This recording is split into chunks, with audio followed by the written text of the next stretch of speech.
Well, enough about jazz. Let's rock and roll.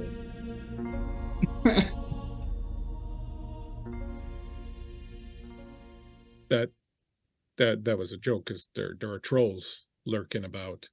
In fact, you could say that these trolls are just before the chorus because they're on the bridge.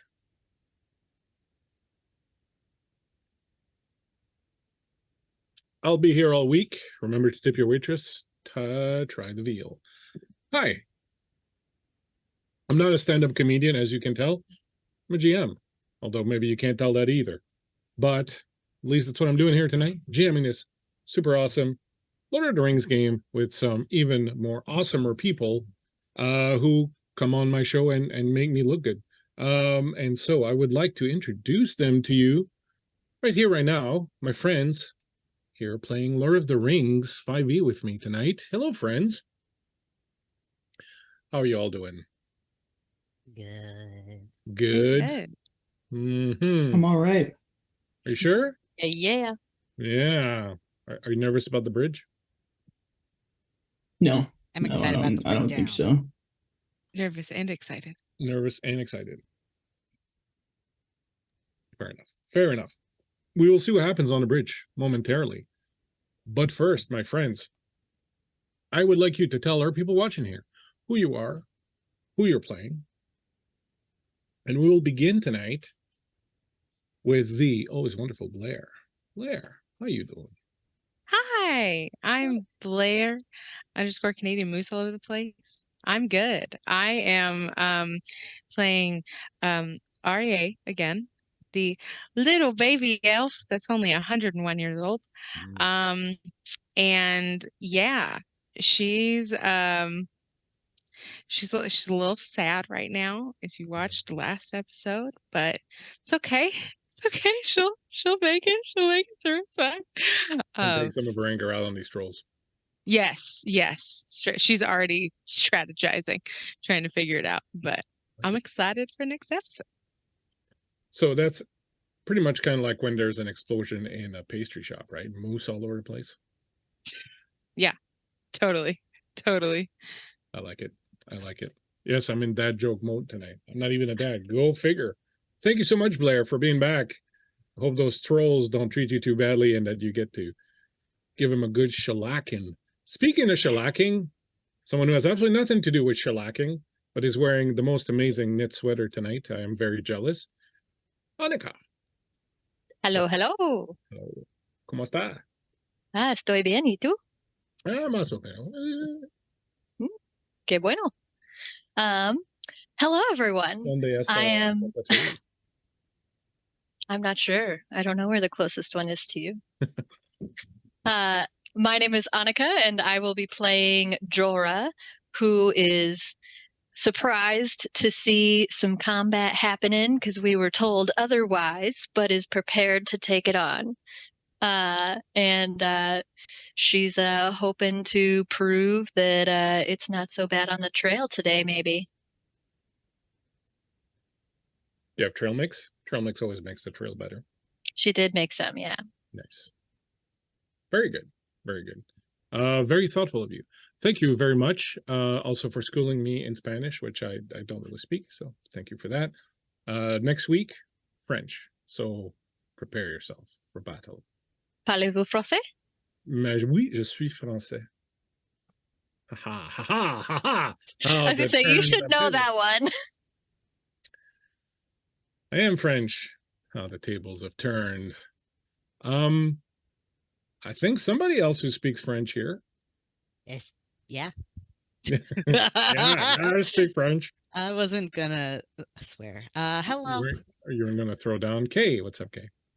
Hi. Yeah, I'm Kay. I'm here to play Falco Bunce Baggins. He's looking to not be underfoot of the people he's close to and these trolls. So looking for a way out, maybe.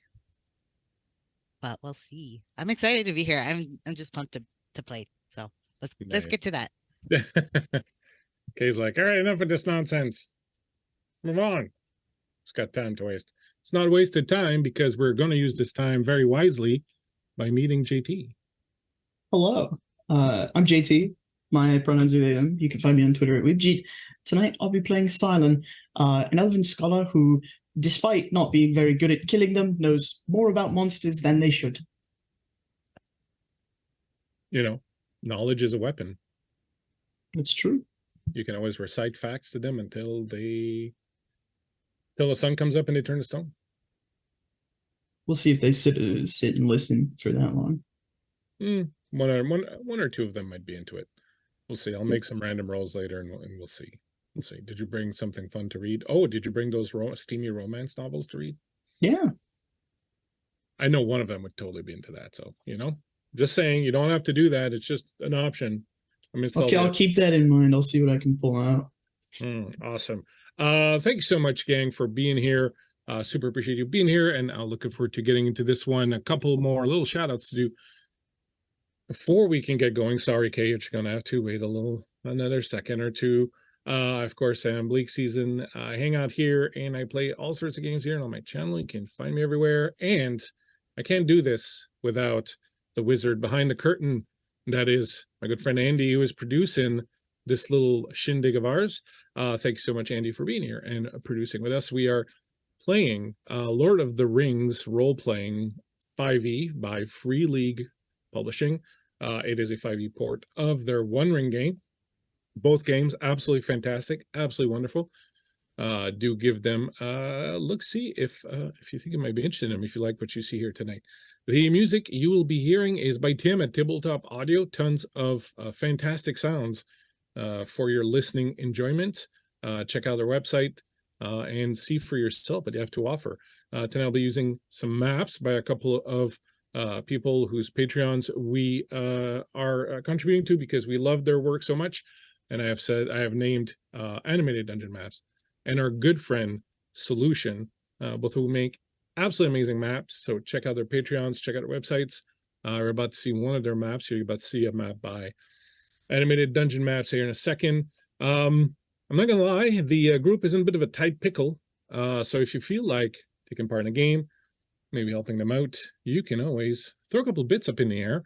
For every 100 bits that land on the ground, you can give one of these fine players an advantage.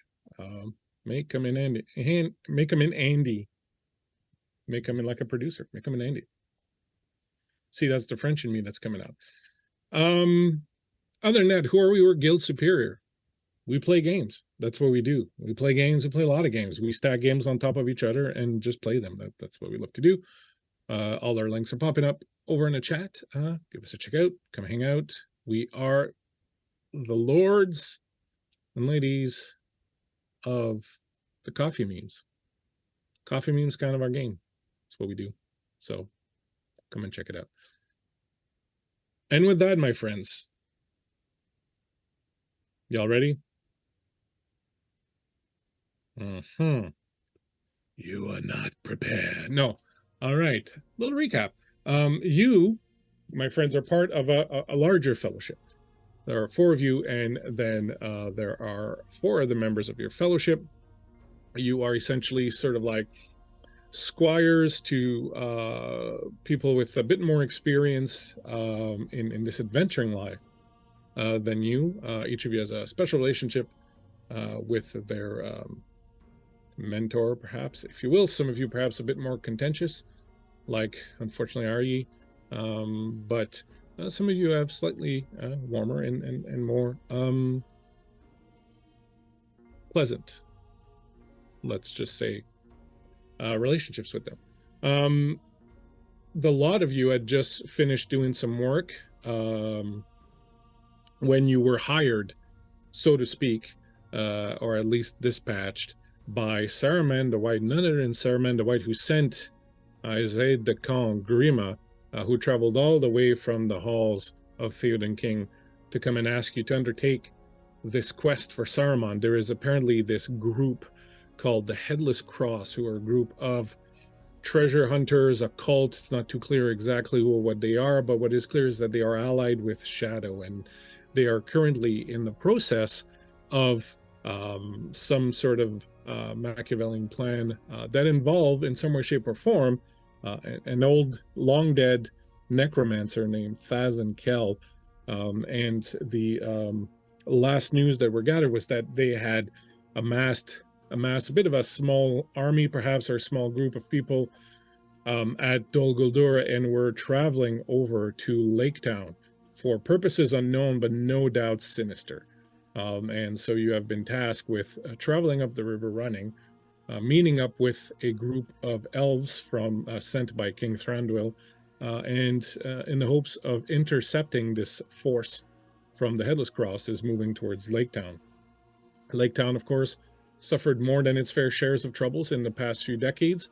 One of your members, Jorah, comes from Lake Town and could tell you all about that, about the desolation that smog visited upon the city. But it was rebuilt since then on basically where it used to stand. So you were looking forward to seeing that. But on the way there, unfortunately, as you were about to cross an old stone bridge, you were waylaid.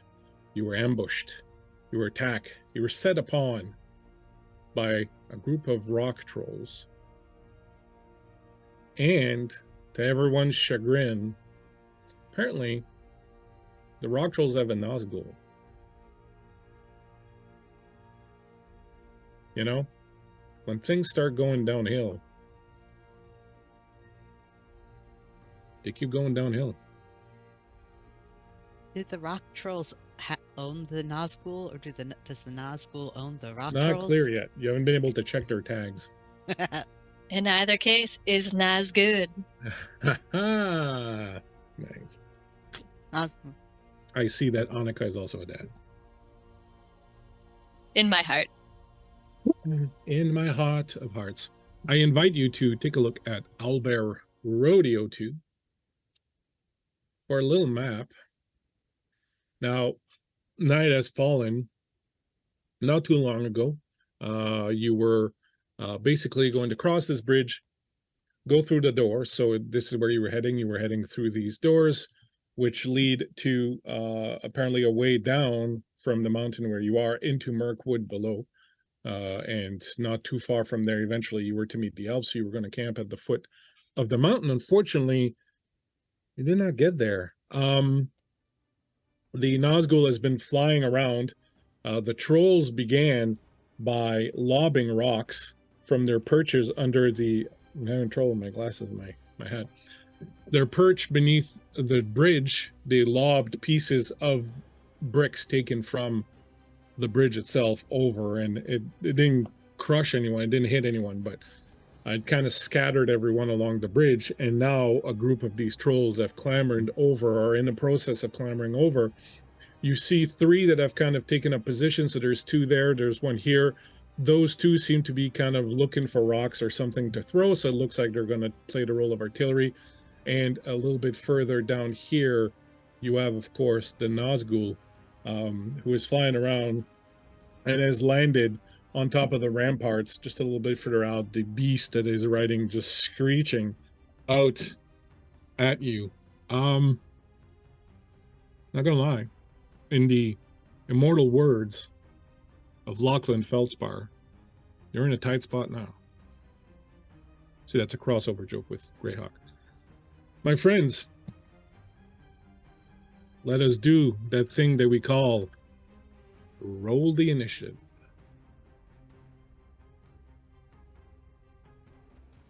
I just want to say I'm going to use my new D20 that Kian gave me, so this Ooh. better work, Kian.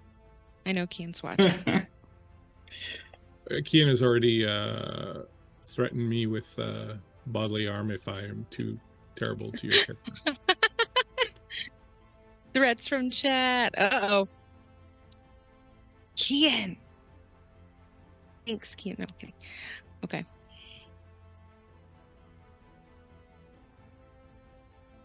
Sweet. Well, I rolled a dirty 20 for my initiative.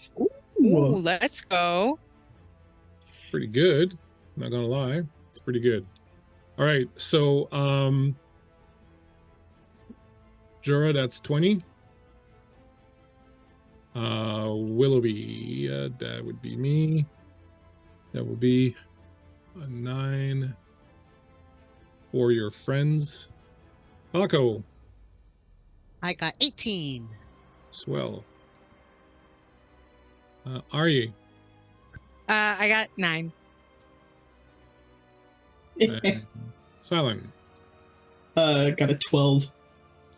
Not bad, not bad. Ilfrith got 9. Also, Teleron got a 9. Beryl got a 9. Trolls 12. Should name one of the trolls. And 15 for the... Okay. Well, it's a dirty 20. Jorah. All right. So, can you show me which friends were going to be artillery again? So the two over on the side here, the two that are not on the bridge, look like Okay. they're looking for rocks or something to throw.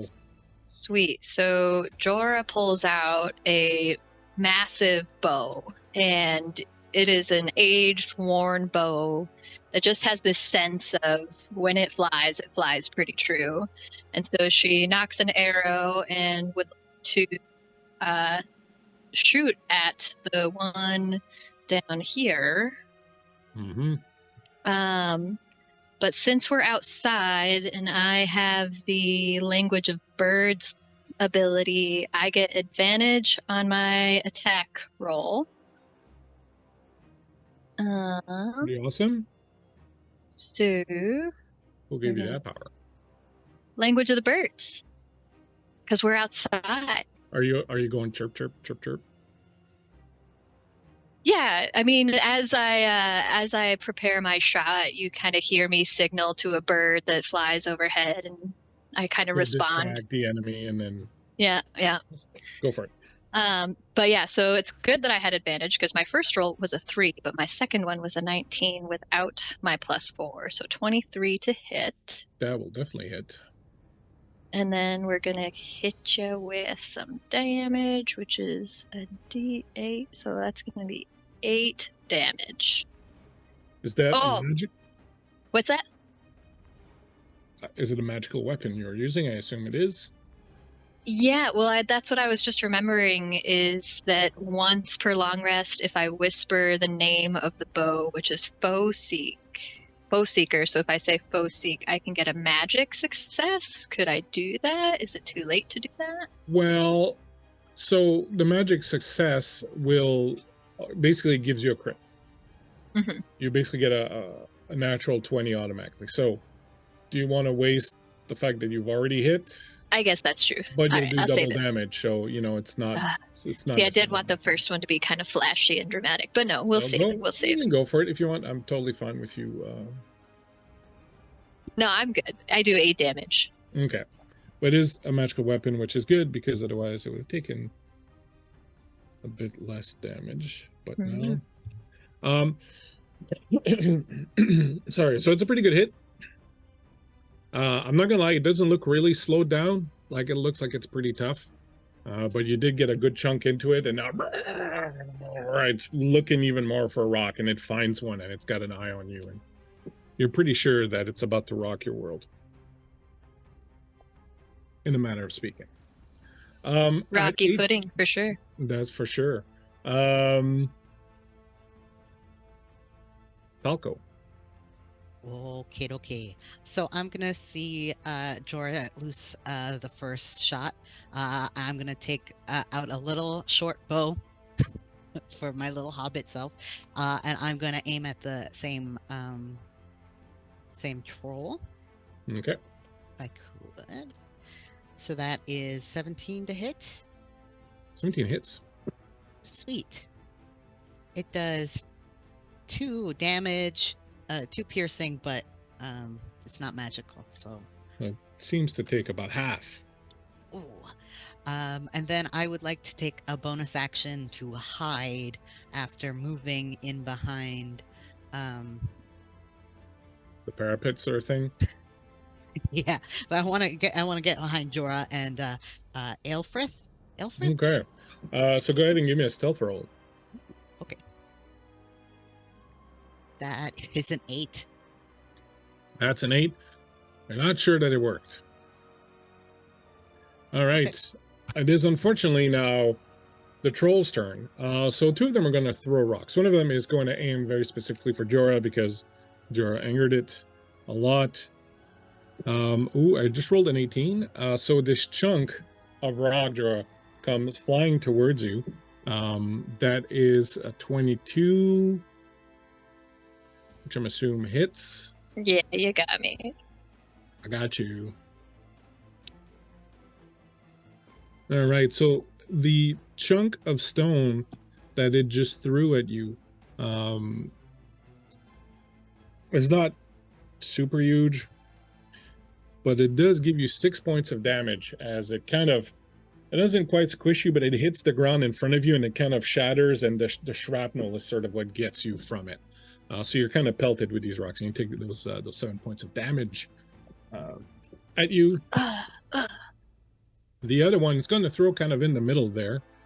And what with a 17, so it'll be 21. It'll hit in the middle, so it'll do a kind of AoE effect. So Jorah, you're going to get some more, as will Arye, Aelfrith, and Falco. You can make a dexterity save to take half the damage. Yes, I will. Oh no. Another 9. Oh no. Yeah, so your dexterity save is a target of 14. Okay, I got 16. Sweet. Yeah, I got 18. All right, so if you made it, you will take half the damage of the 9 bits of damage that have just flown away. Again, the rock kind of shatters and spreads shrapnel all around. You take the whole 9 if you did not make your save. This troll is going to beat its chest. It will make a yell of triumph. And each of the creatures of his choice within 30 feet, you can hear it, gets an advantage on attack rolls and charisma. It's going to pick its friends. I hope that's not too much of a disappointment. It can then make an attack as a bonus action. So it's going to come charging in, and it's going to attack Willoughby and roll a 2 and miss. This one will kind of walking along this edge is going to kind of come around here. Make an attack on. Ooh, and that's a natural 1. Misses you completely, Ari, as it comes at you, and it's kind of losing its balance on the side of the parapet there, and it kind of takes a swing, but then it has to choose between hitting you and falling, so it kind of clamps down and tries to hold on. It looks to be in a pretty precarious position right there on the edge of that thing there, just putting that out there. The Nazgul itself takes off on its action, and as it flies, its beast will emit a piercing shriek. So everyone that's, let's just check the range. So I think everyone's going to be, yeah. So everyone that is in it, make a wisdom saving throw, please. This is not. Yeah. Wisdom. I got a 6. I got Oh, a no. 16. Right. So You your, have a 5. your DC is 14 Oh. again. I got a 22. Okay. So if you failed, you're taking 3 points of damage, which is not that much. So everyone takes 3 points of damage. If you failed, your next action is a disadvantage, as the shriek kind of cuts right through and just puts the living scare, the fear of shadow right deep into you. If you made the save, you take the damage, but you don't get the disadvantage on your next action. I will also at this point ask everyone to make a charisma saving throw, and your DC is 14 again. Uh-oh. Is this against shadow? It is against shadow. Okay. So I'll get advantage. Oh, do I have a thing for disadvantage? shadow? So that one I got a 10. Oh, this is a charisma, correct? Yes. 17. Okay. So this is quite probably the closest you have ever been to really a creature of this much, shadow, this much closeness to Sauron, so on and so forth. So it is a very frightening sight to see this thing here. You've heard stories about the Nazgul. It's a very terrifying situation. So if you made the save, you take 1 point of shadow. And if you fail the save, you take 3 points of shadow. As dread just completely envelops you, seeps into your pores, into your bones, shakes you right down to the core. After that, it takes off and flies off a little bit to kind of fly and turn around and come back. So it's kind of off the map a little bit up to the north. After that, it would be Silent. Yeah, so Silent is pretty worthless with the one weapon that they do have. But they do know what these things are. So they're gonna look over to Arya, who is the only like decent combatant they know outside of the mentors. And gonna use bonus action to give the help action to Arya. Hopefully cancel out that disadvantage. Mm-hmm. And then use my main action to give a lore die to Jorah as well. So can you explain exactly what that does so that they know? So it's you get a d6. You can use it on an ability check, an attack check, whatever. You can decide to use it after you roll the d20, and with me specifically, because I am a lore master, you can roll the die twice and take whichever roll you want for the d6. That's some solid bardic inspiration. Super sweet. Thank you. They've got a weak spot right in their center. I can't hit it with a hammer. Imprecise. It's not a nail. Arya, because you get the help action, you'll get an advantage on whatever it is that you try, so it'll cancel out your disadvantage when you get to that. All right. Teleron will sort of crouch down and starts rooting through his pack. Beryl will turn around and with her axe just sort of heave and crunch right into the troll. The troll yells in pain as the axe buries itself deep into its chest. It takes a swing at Beryl. And just before we get to Arya, Elfrith will reach over and grab you, Jorah. Grabs you by the chest and sort of by the shirt and pulls you close and goes, get to the doors and bar them behind you, and then kind of pushes you towards the doors on the other side of the wall.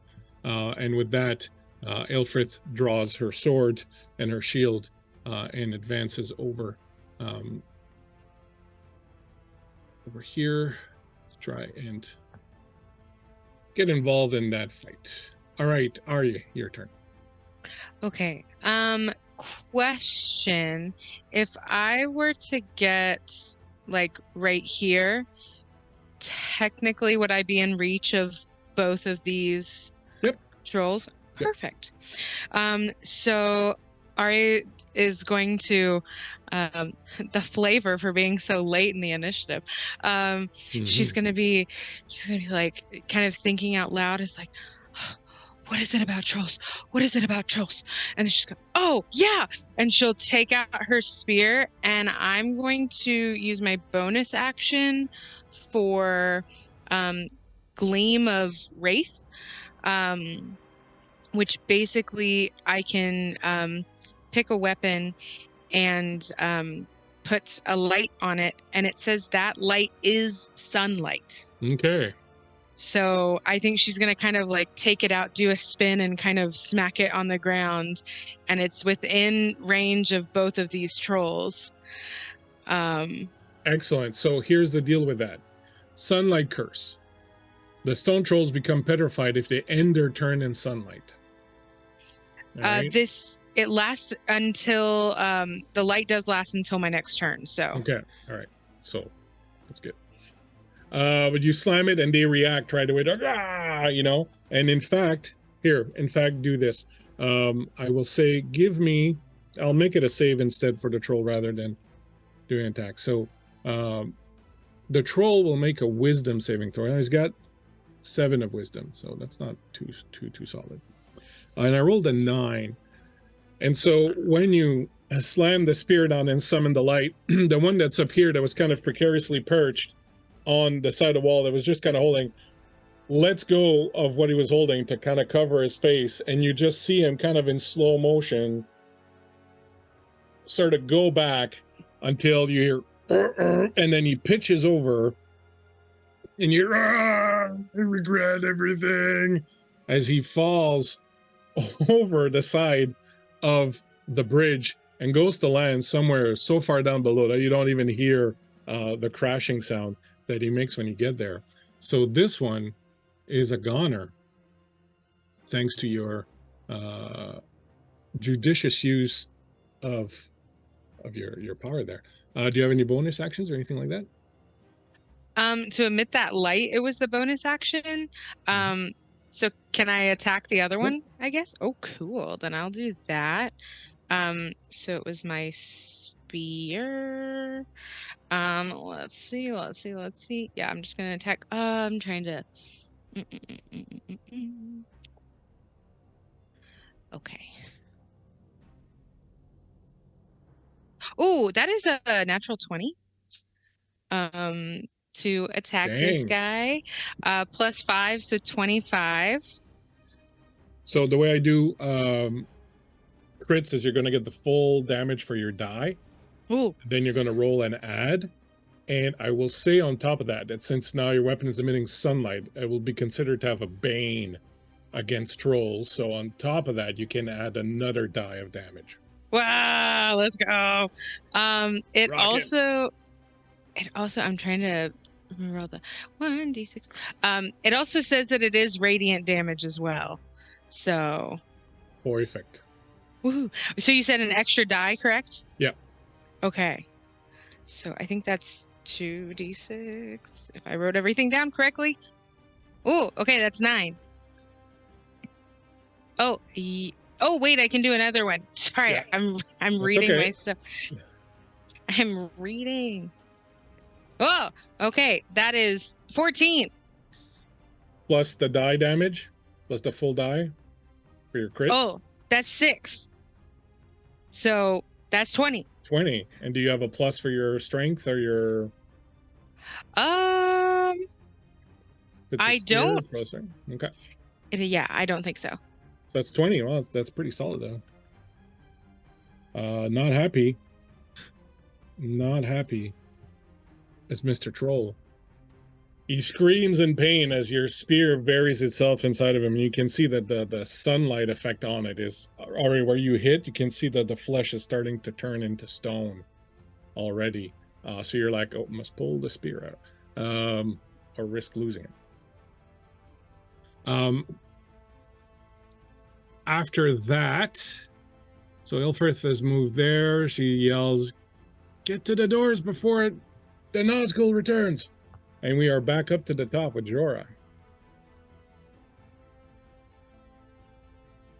Alrighty.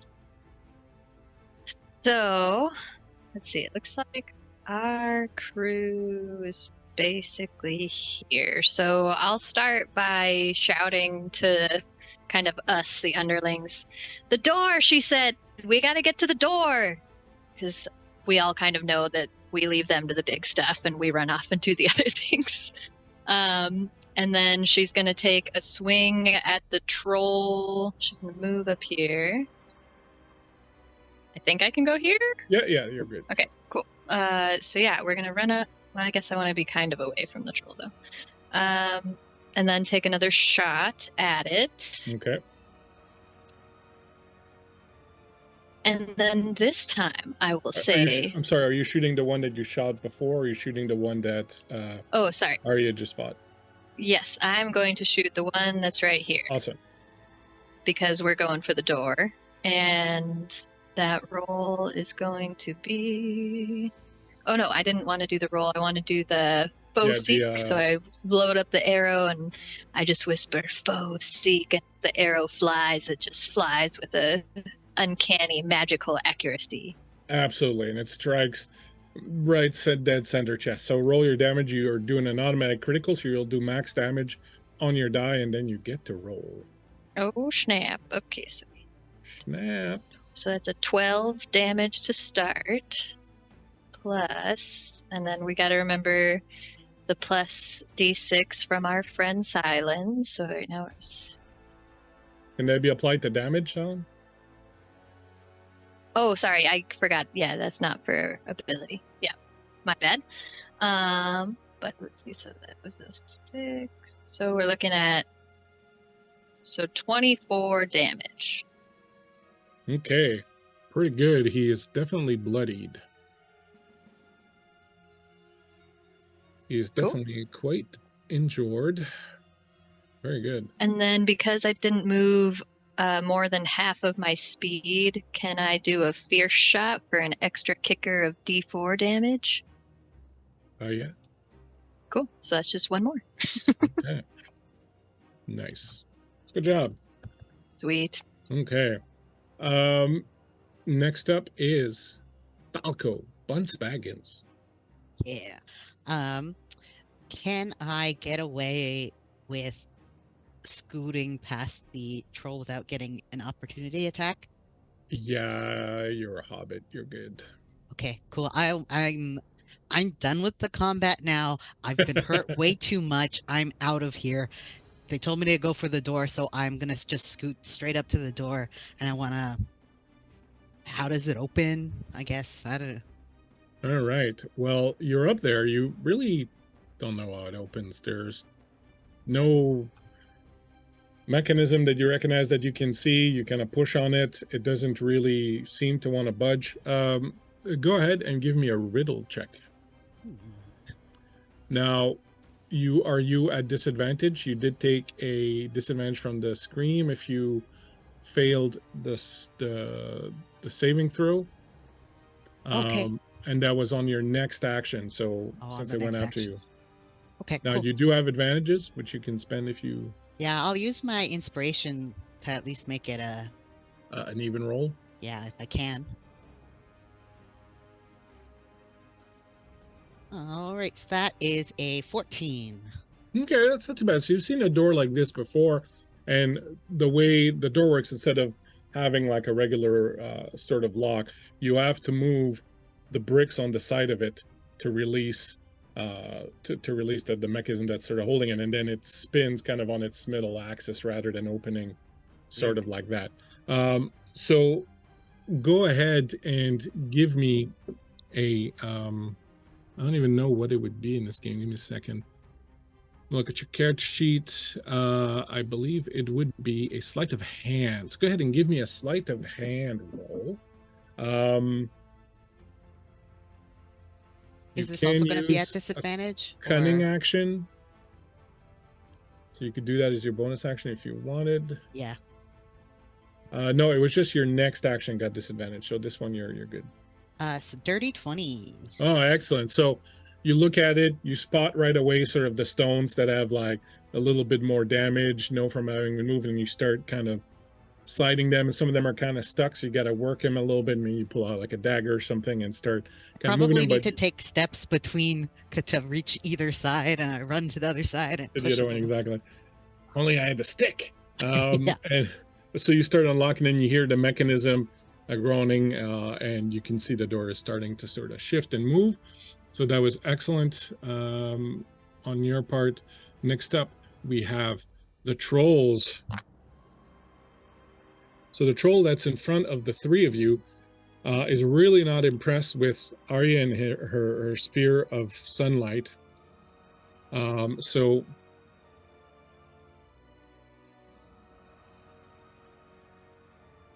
he is going to attempt a slam attack. Ooh, that's an 18. Yes, that hits. So you will take some damage first, some bludgeoning damage.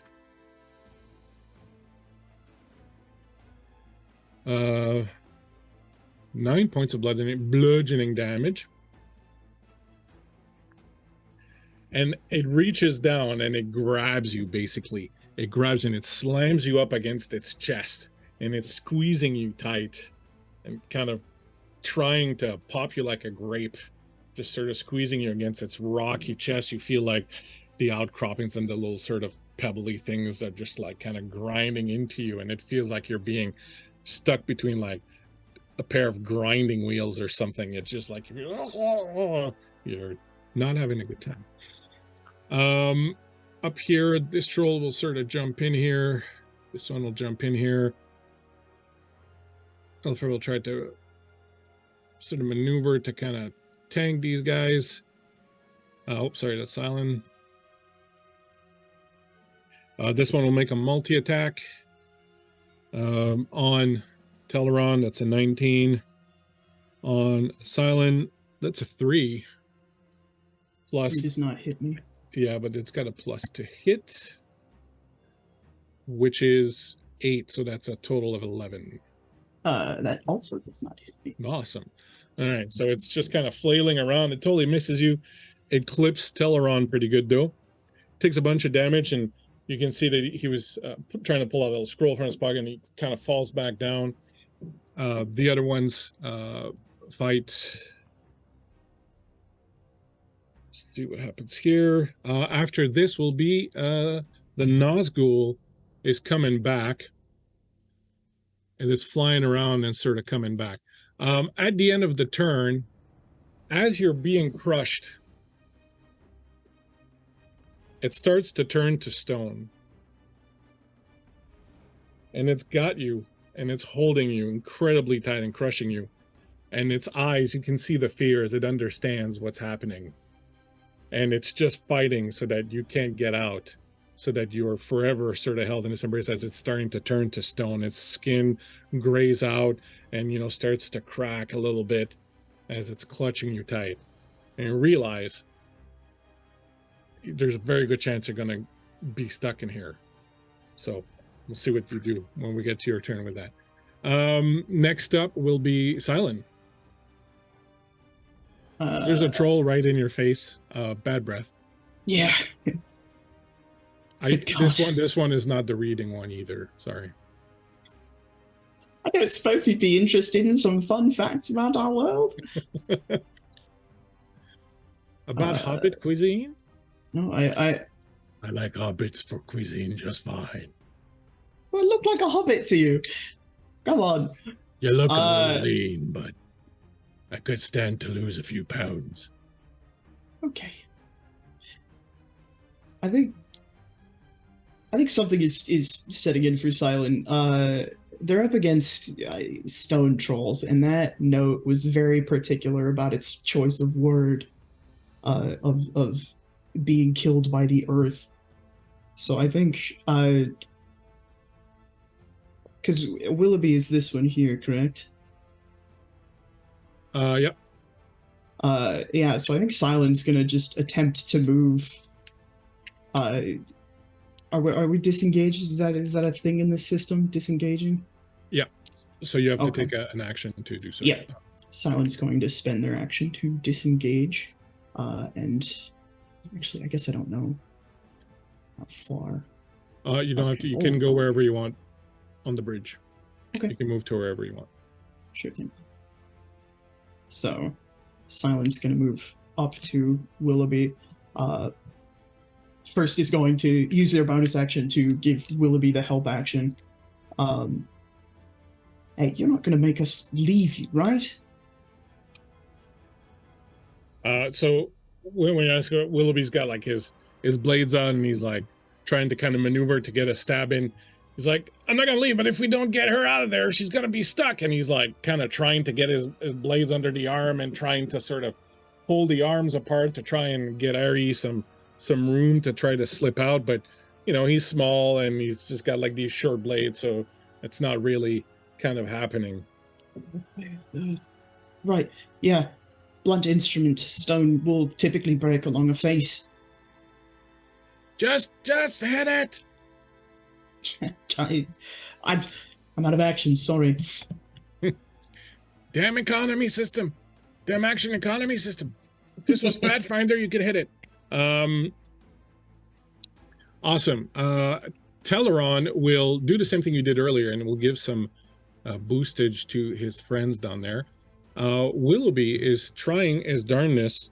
Willoughby will give Ari the help action to try and get out of the crushing embrace of the troll.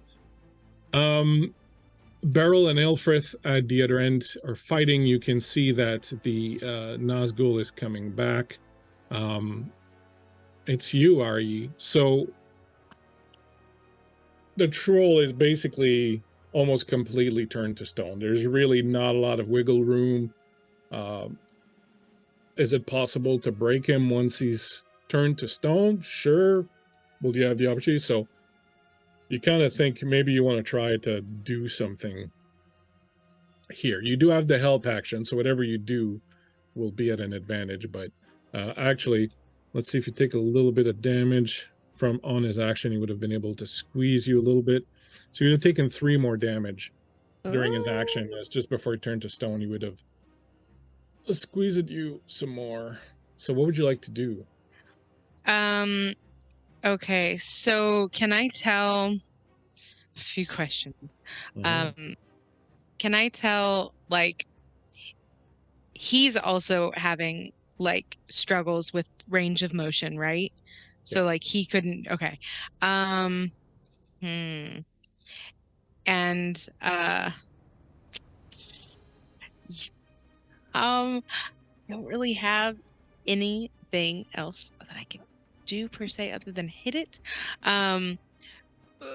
But I guess, I mean, you could try doing something like an athletics or something like that to try and kind of maneuver and slip out from. I think that's what I'm gonna do. I think I'm gonna try to be as cat-like as possible and try and, like, you know, cat like through a fence that they really shouldn't be able to like liquid their way through. I would like to try and do that. If only you had a little grease to help, but I know, dang it. So go ahead and give me your roll. So we'll call it, and I'll give you either acrobatics or athletics, whichever one you like. Okay. And you can give it to me with advantage since Willoughby is trying to help you. Okay, I will do acrobatics. Oh, thank God I had advantage. That's gonna be 23. All right. Because the other one was a 1. That's good enough. So you manage, with the help of Willoughby a little bit, to kind of shimmy down, and you kind of like, you know, move yourself in different ways and kind of try to find a lull, and you manage to sort of slip out of it, and you fall down into the. I will say, however, your spear has remained stuck inside of him. So it's kind of jammed there. You could, if you want, try to break it out on your next action if you want. It's up to you. However, you can move still if you wanted on this action since you haven't moved. So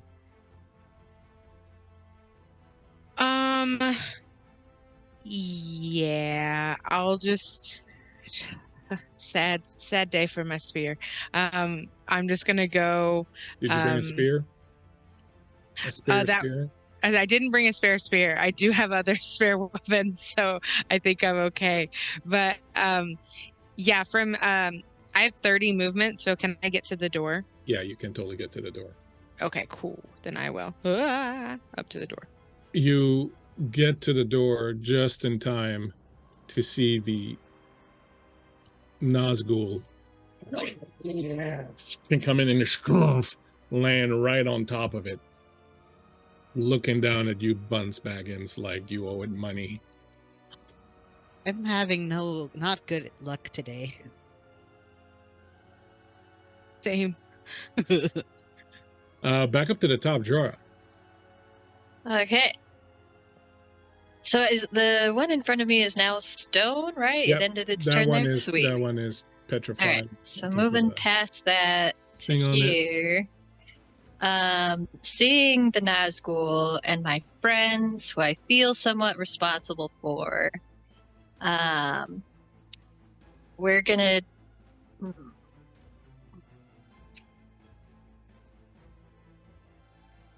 yeah, I guess we're gonna use the second use out of 2 of the language of birds advantage on an attack, and Mhm.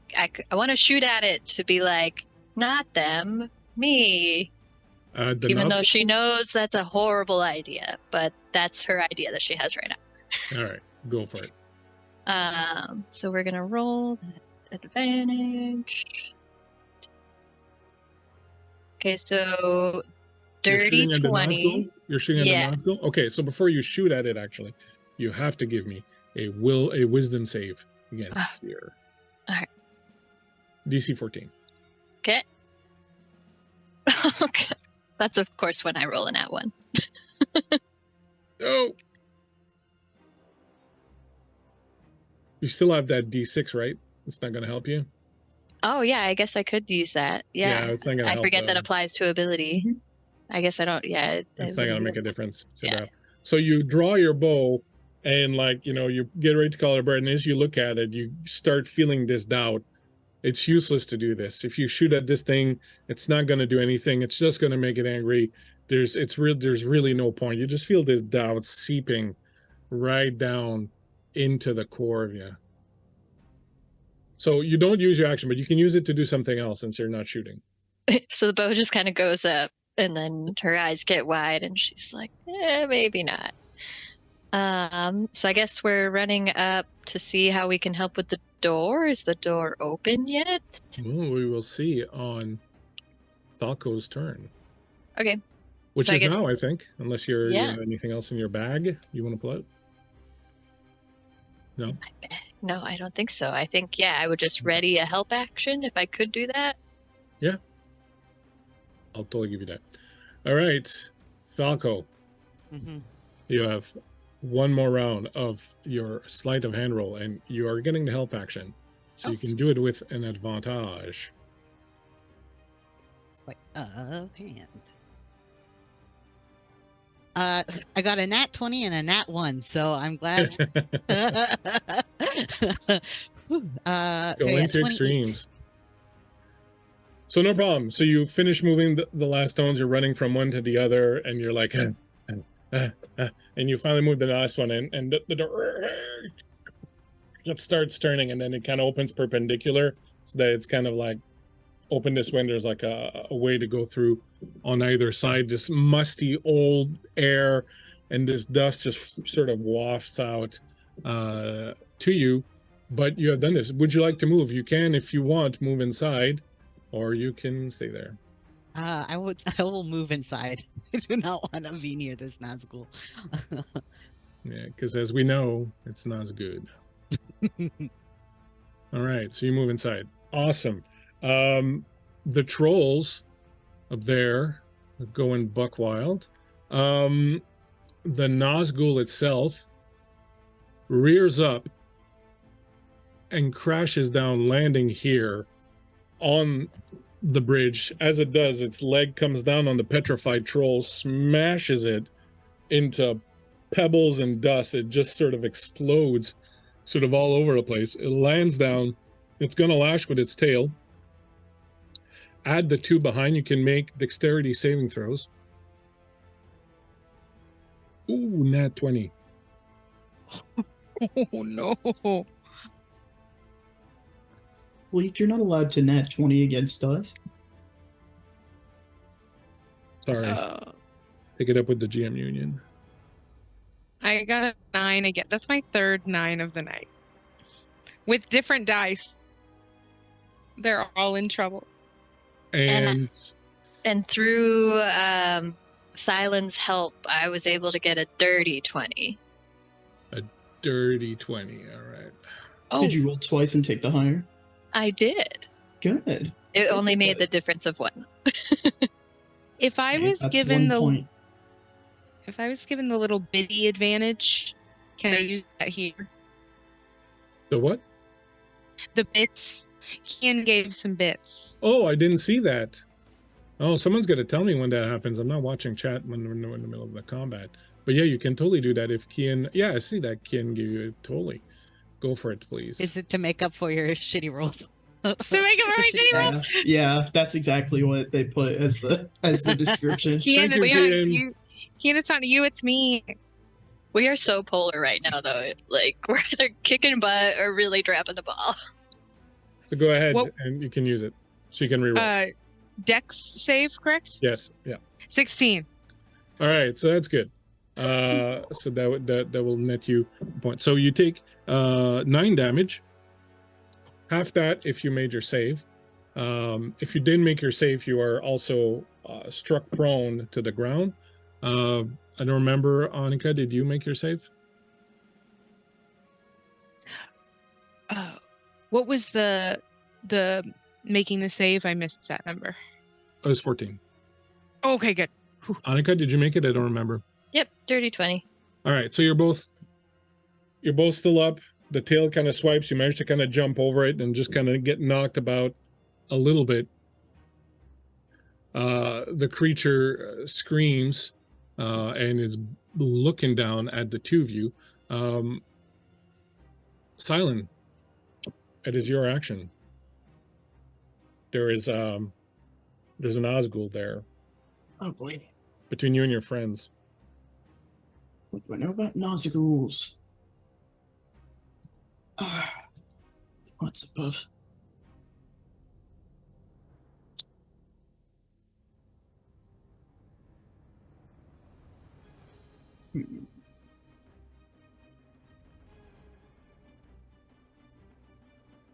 Sorry, I'm thinking. Are you doing method right now? You're like researching. I am, yeah. I'm method researching my character sheet for anything.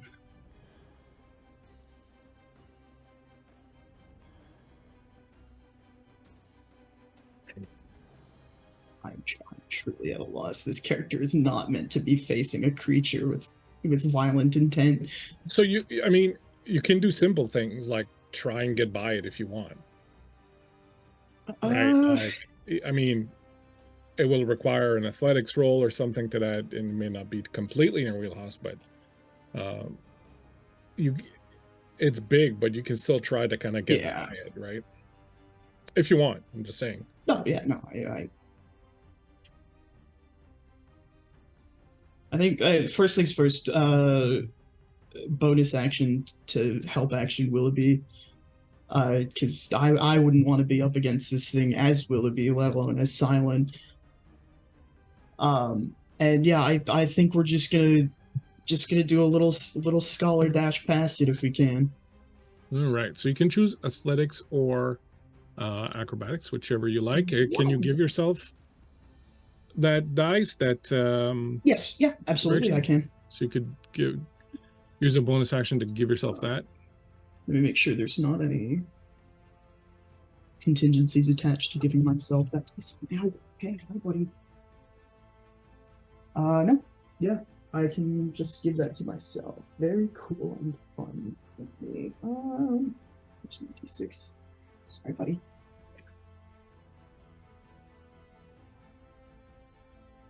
Oh. Okay, that's gone forever. A different one. Okay, that's a lot better than the initial die roll. With an acrobatics, that's going to be a 15. Okay. 15's good enough. I'll say you managed to get sort of just kind of on the other side of it. Like you're kind of moving forward, moving back, dodging a little bit to the side. You know, you're trying to keep its wing kind of between you and the rider. It's looking down. It's also checking out Willoughby. So there's kind of a lot of chaotic kind of movement, and you're kind of just kind of trying to get through it. And you manage to get kind of just behind it. Like you're just sort of on the other side of the wings. There's still a bit of the body and the tail behind there, but you're at least sort of majorly, most of you is sort of on the other side. Willoughby on his action will try to hit it and fail with one attack, make it with the other one. So he stabs into the side of the beast. The beast screeches, the tail whips around. A lot of you are just like, oh, kind of dodging as the tail whips around. Ilfrith on her turn will use her captain power of challenge. She will step over here and will use her captain challenge power with an 18. Will call a challenge to the Nazgul, and to your relief, the Nazgul stops looking and its head whips over and sees Ilfrith, and it starts to kind of move in towards where Ilfrith is. Arya, it's your turn. Just gonna. I would just like to run inside. All right. And hold the door open for our other two. Okay. You run inside. Jorah, back up to the top. I guess can I do a bonus action to talk to Aelfrith and say, like, where should we go? Do you want us to keep going?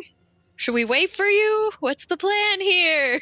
She's like so frazzled by the Nazgul and just stricken with fear that she's just completely like, everything is melting in my brain and I don't know what to do and I want to leave, but it's a Nazgul. I can't leave you. Ilfrith will, as she's preparing herself, like, raising her shield and preparing herself to face the Nazgul, she'll look over her shield at you and go to Lake Town, warn them. We'll hook up with you as soon as we can. Okay. You have to warn Lake Town of what's coming for them. Try to hook up with the elves.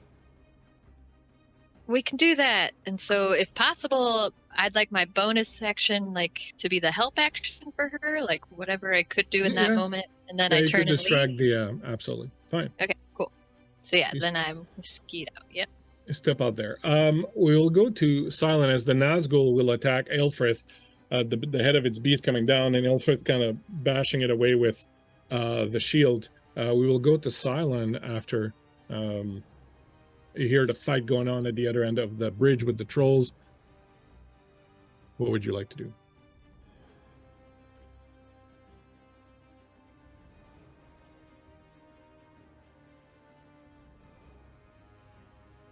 Oh, I think you're muted. Sorry.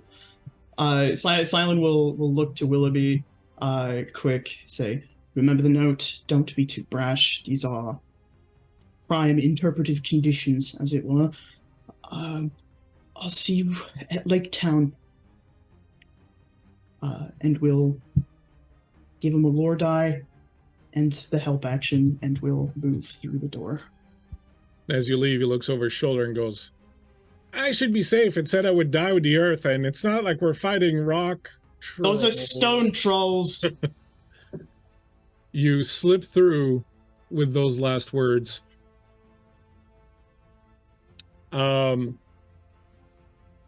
And the next person in line in your group is Ari. Can I just see what, kind of like as I'm closing the doors, can I just see what Teleron's doing? I want a vibe. I want a vibe of their vibe.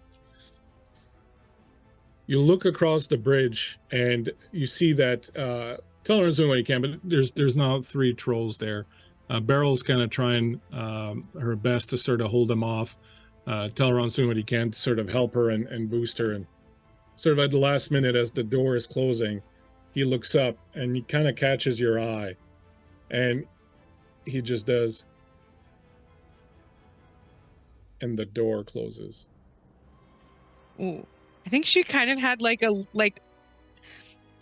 stern isn't the right word, but maybe just kind of like a hardened kind of like glare. She was like looking out, and then with the not glare, like look, and so that kind of like nod, she's like kind of back to herself, like visibly kind of like, oh, I did a good thing, and we'll just like close it, and then turn around and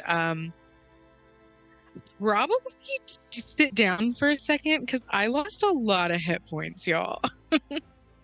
Same. Door- 100% same. The door closes. You find yourselves in almost complete darkness. The door and the walls are thick enough that the sound outside of the combat is muted. You can hear the Nazgul's creatures screeching, the Rog Trolls bellowing, Aelfrith yelling orders, and the fight's kind of going on. I don't think any of you can see in the dark in the hobbits. I don't think any of you. You can? Oh, think sorry. anyone can. No, dim light just doesn't impose disadvantage. I thought it was. But So it's from her quite dark. pack, Jorah pulls out a lantern that could be hooded but is currently not. Okay. With the light coming on, you see that you're in a very small room, it's just kind of a square room, and there's a circular stairway that's built kind of right in the center of it that goes straight down into the ground. Good light. Aria, if we need to take a moment here, I've got some medical supplies and I can patch us up, as it were. That might be good. Is everybody else okay? Should we try to get a little bit further from? I out mean, there? Yeah, but what if there's more? And like as you turn to Jorah, like you're seeing for the first time, like she's pale as a sheet. I think she was one of the ones that took a lot of shadow compared to other people. So like that was a lot. Is anyone at their midpoint of their willpower, their wisdom? Not quite, but in there. Is it wisdom score or wisdom modifier? Wisdom that- score. Okay. No, I'm not even close. yeah.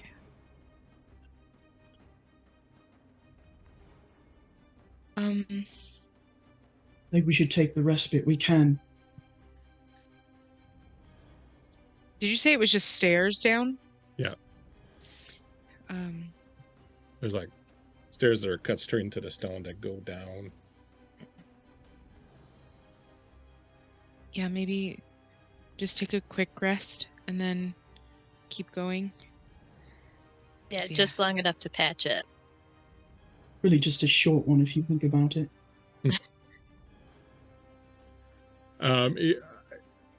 I'm not actually sure you're gonna want to spend the time to take a full short rest. So in order to get a short rest, it's at least 8 hours long. Oh, Yeah, I forgot. this is one of those. Okay. You can, however, if you want, I'm sure some of you have medicine, so you could do some checks of those. I do. So anyone that's got medicine can make a check for somebody else. And if you have anything like first aid kits or herbs or anything that can help, you have a drink, but you have to be taking a short rest to use it, right? Remember you've gotten The Hefeweizen. yeah, exactly. Can you remember me real quick what a blessing to a roll is? Say that again. Can you remind me real quick if you have a blessing to a roll? It's basically an advantage. Advantage. Okay. So for everyone who's yelling at me that a short rest is 1 hour and a long rest is 8 hour, The short rest in Lord of the Rings 5e is 8 hours. A long rest is a short rest during a journey must be at least 8 hours long. A long rest can only be taken when not on the road.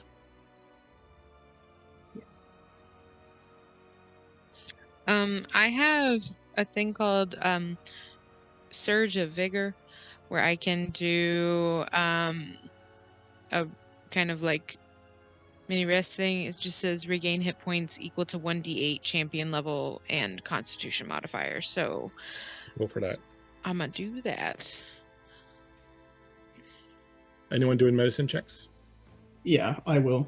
I have a blessing to medicine, and I have a healer's kit. Okay. So go ahead and roll that. Who are you? You're going to do it for everyone? I'll start with Aria, and then I'll go around because I think everybody lost hit points in that battle. So So I'm going to say go ahead, and I'll say that your target, your DC is 14. okay. So I need to roll 9 or higher on these. That first one's going to be a 9 dead on. Uh-oh. That second one's going to be a 19 plus 5, 24. And number 3 is going to be a 15.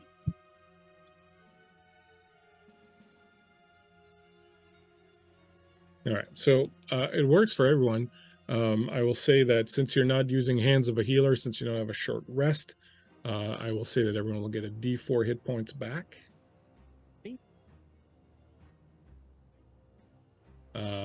So you can do that very quickly. Bandage some wounds, slap a bit of salve on the parts that hurt.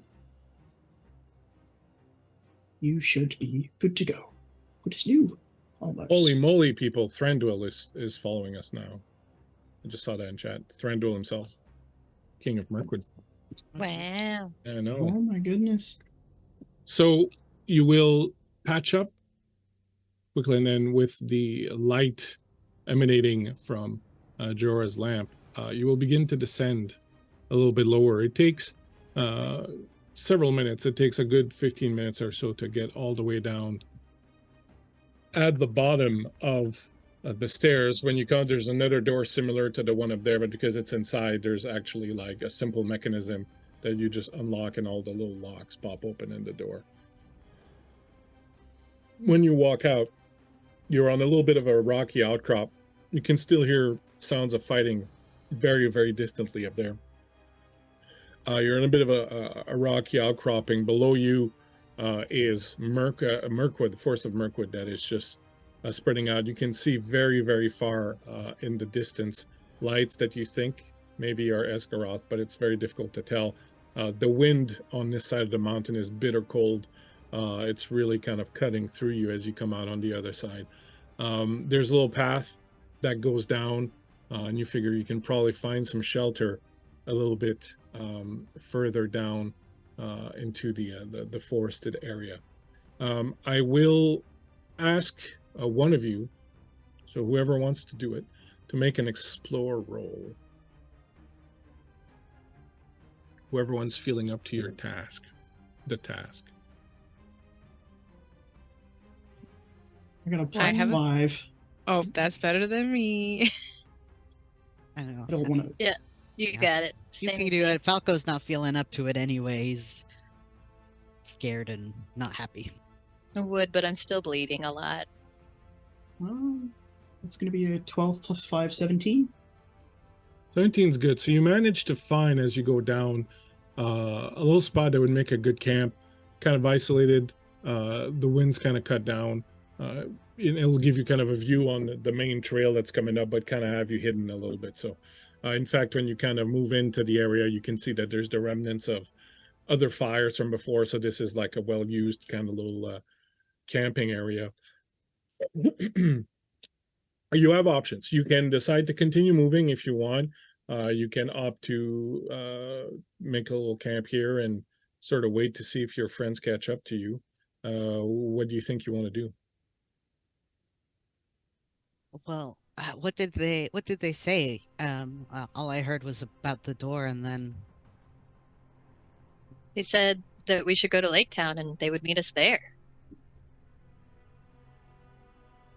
do any of you know how to get to Lake Town? I guess. I do. Although, Yeah, I'm from there. Yes, I suppose you probably would know how to get there. Sorry, I have a lot of maps that I read in my spare time. Hey, I'm not perfect, so if I can't remember, we'll use your brain. Very good. You will try to set up camp. Do we want to get some distance in or rest up here, see if they come? can we still hear the Nazgul and the fighting from here? No, at this point, once you've moved down into kind of the forest area, you're too far, and the canopy of the forest is cutting it off. So at this point, you just hear the wind that's kind of whistling in through the trees. There are not a lot of leaves left. You're definitely really kind of on the edge of winter, so the trees are kind of bare. Branches are just kind of creaking and cracking a little bit in the wind, and that's really, in the distance, maybe in the forest, you'll hear branches cracking, maybe things moving, but kind of not normal forest noise, but you don't hear the sounds of fighting from upstairs. I'll I get- admit. Go ahead. Well, I was just going to ask, knowing what I know of the area, about how much farther do we have to go to get to Lake Town? To get to Lake Town, it's still several days. Well, it's going to take some time for us to get there anyway.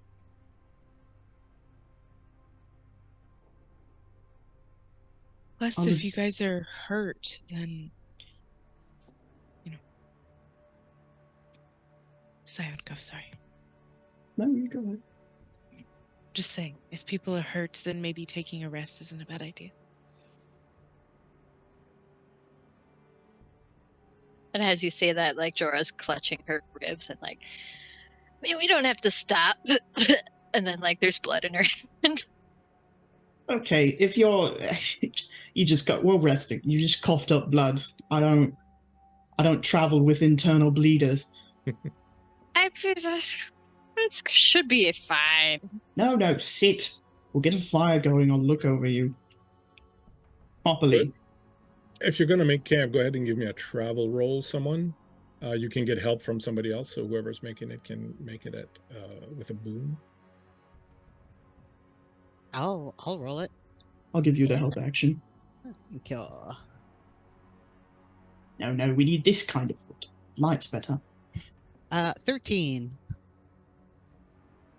So it's kind of borderline. The area is a little sparse. You do find enough to make a little fire. You don't find, I'll say, any game or anything to eat, really. So you're going to have to eat from your rations if you want to eat. But you get enough to make a little bit of a fire. You just got to hope that the weather sort of doesn't turn. If it turns, you might be in a bit of a spot of trouble, but if the weather holds as it is now, it's just kind of cold, you should sort of be all right. And as folks are trying to tend to Jorah, she's reaching into her pack. Hang on, I got some rations. I made these. And she pulls out some cram rations for everybody. Stop bending that way, please. I can hardly feel it. And as she straightens, she's like, ugh. Yes, you're going to puncture a lung. Would you stop? I mean, you have two for a reason, right? That's not the attitude you should be taking to your health. I mean, I care about all of you. We got out. That's fine.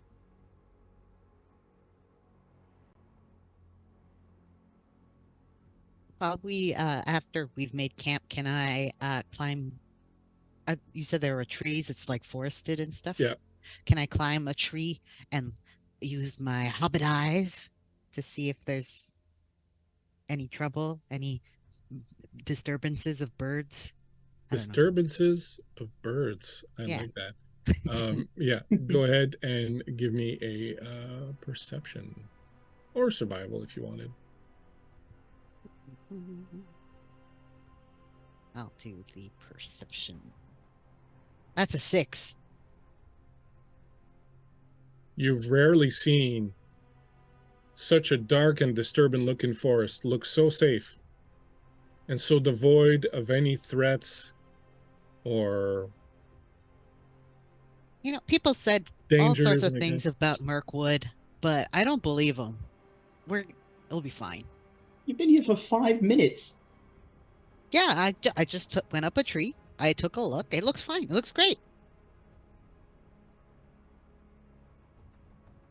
Sure about that? Are you sure everything? Calling me a liar. No, not a liar. I wouldn't use that term. We just went through a pretty intense experience, and but if you say that everything's good, then great. Good. Great. And Arya is gonna go sit on a rock. Okay, I'll say it. We think you're mistaken. Mirkwood is an extremely dangerous place. Please don't go wandering in it. I didn't say that. I didn't say that. If you say that it's good, we should trust our friends, right? This isn't about trust. This is about basic safety. I trust Falco just fine to get us out of a fix if we need to. But coming back and saying that the most dangerous forest on the planet isn't in fact as dangerous as everybody on the planet says it is might be a little mistaken, or we've scared them all off with our fire. Or maybe he just didn't mean immediately dangerous, like we're not about to be in danger. Falco, is that what you meant? Falco has been looking at his pocket lint for a little bit after he started fighting each other about my stupid thing. I checked out. I don't know. I also want to point out that you don't know how or when or how it happened, but Falco is kind of set up with a couple of cushions. There's like a little mat under him. Somehow there's like a little plant in the pod that's just sort of next to him, and there's like a little teapot that's brewing tea, and his feet are up on like this little elevating support thing, and he's got his little pipe out. You have no clue how it happened. It just happened. We don't even notice it anymore. No. My accoutrement just always there. My boudoir follows me everywhere. Yeah. I'm just a little concerned that we're not taking this as seriously as we need to be. Fine. And Arya will stand up and cross her arms and just look at the forest. And just, if there's any movement, make some kind of there's movement everywhere. Like there's always a little something moving, usually just kind of right a corner of your eye. Always moving, always sound. And you hear a chorus of just huh, huh, huh, huh, huh. She's staring. She's gonna say, "Does this make you feel better if I just look at it?" Are you asking if your sarcasm makes me feel better? No, I am doing what you asked. I didn't ask you to do anything. Sit down so I can tend to your wounds. Fine. And at that, Chora cracks open a beer and starts drinking it. Don't! No! What are you doing? This helps, I swear. Do you want one? No! Offering to Arya. I do. Yes, thank you. And you'll regain twice your health points for this short rest. Yes. If you get a short rest. We haven't gone through tonight assuming, yeah. But assuming, yeah. And then offering to Falco. And sure. We only have 4 of them, so It tastes pretty refreshing after what you've been through. So since we're just sort of kind of getting up to a good point for a break. I will do one last thing before we do go on break. So you'll spend sort of the next little while tending to your wounds, getting a little bit of food, kind of anxiously waiting to see if your friends are going to catch up to you or what's sort of going on with that. Eventually, as time kind of drags on, you start realizing that it's either going to take them a lot of time, maybe the door is damaged, they have to go around, or you don't know exactly what's going on. But you realize if you do want to be kind of hale and fit for the next day, you have to start sleeping. I will say that with the amount of damage that you took and sort of the events of the night, you eventually all will sort of fall asleep. But I will, if you tell me you want to set up a watch, I will give whoever's supposed to be on watch a chance to stay awake throughout the night. So do you think you all kind of fall asleep, or do you actually kind of make it a point to set a watch? What would you like to do? Silent will take a watch. The first, probably. Yeah, I can also help with the watch since, I just have to kind of meditate for 4 hours, and then that gets me the same benefits as 8. So the elves can take it. Okay. Can I get, we'll say Falco. Go ahead, Falco, and give me a D6. All right. That's a 4. All right. So in my head, Silent was taking the first one. So at some point, you will all get the equivalent of a short rest. So when we come back, or during the break, we can calculate the hit points you get back. But give me a perception test at disadvantage. At disadvantage, okay. Perception. I got 5s on both, so it's gonna be the same.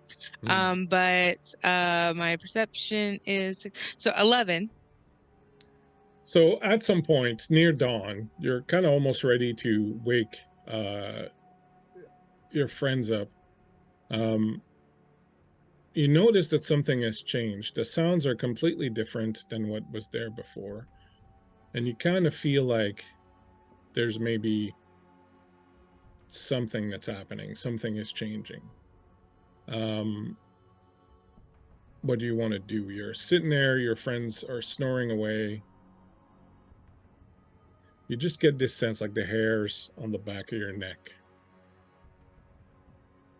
I think she's going to kind of like stay still and then probably reach for that spear that she used to have and realize that it was gone. Be like, and then does it feel like behind me, or is it just kind of everywhere? So when you reach behind you to kind of go for a spear and you realize it's not there, you feel something come, something sharp that just sort of alights on your hand, and you hear in Sindarin, in the language of the elves, you hear, well, traveler. What are you and your friends doing in Mirkwood? And with that, we will take our break. Dad? Dad? We will take our break here.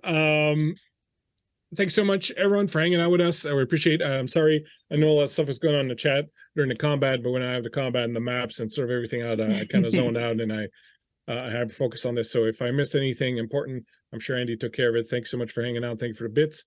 We're going to take a short break. We won't be gone very long. Please hang out. We got some more Lord of the Rings action coming up. After this, we'll find out exactly who has just snuck up on Ari and exactly what happens to our friends. So thank you very much for hanging out with us.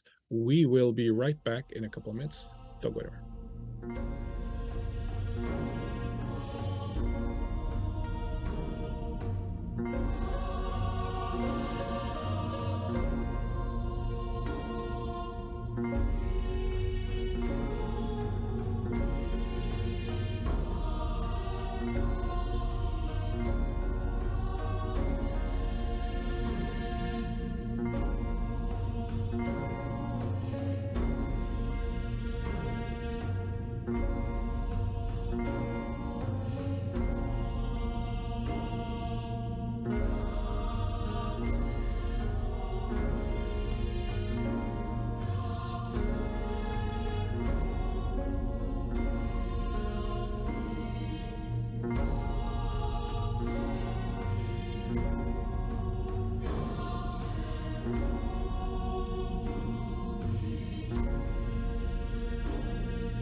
We're back. Hello, everybody. Thank you for hanging out with us. We appreciate it. The first part was fraught with danger and action as our friends here fought a Nazgul and a number of rock trolls on a bridge, eventually escaping while being forced to leave behind their mentors who stayed to fight the Nazgul. You have now spent an evening getting some rest, putting some sleep while you wait for your friends to return. We did all the rolling and all that during the break. You got some hit points back as you managed to get a full 8 hours of rest.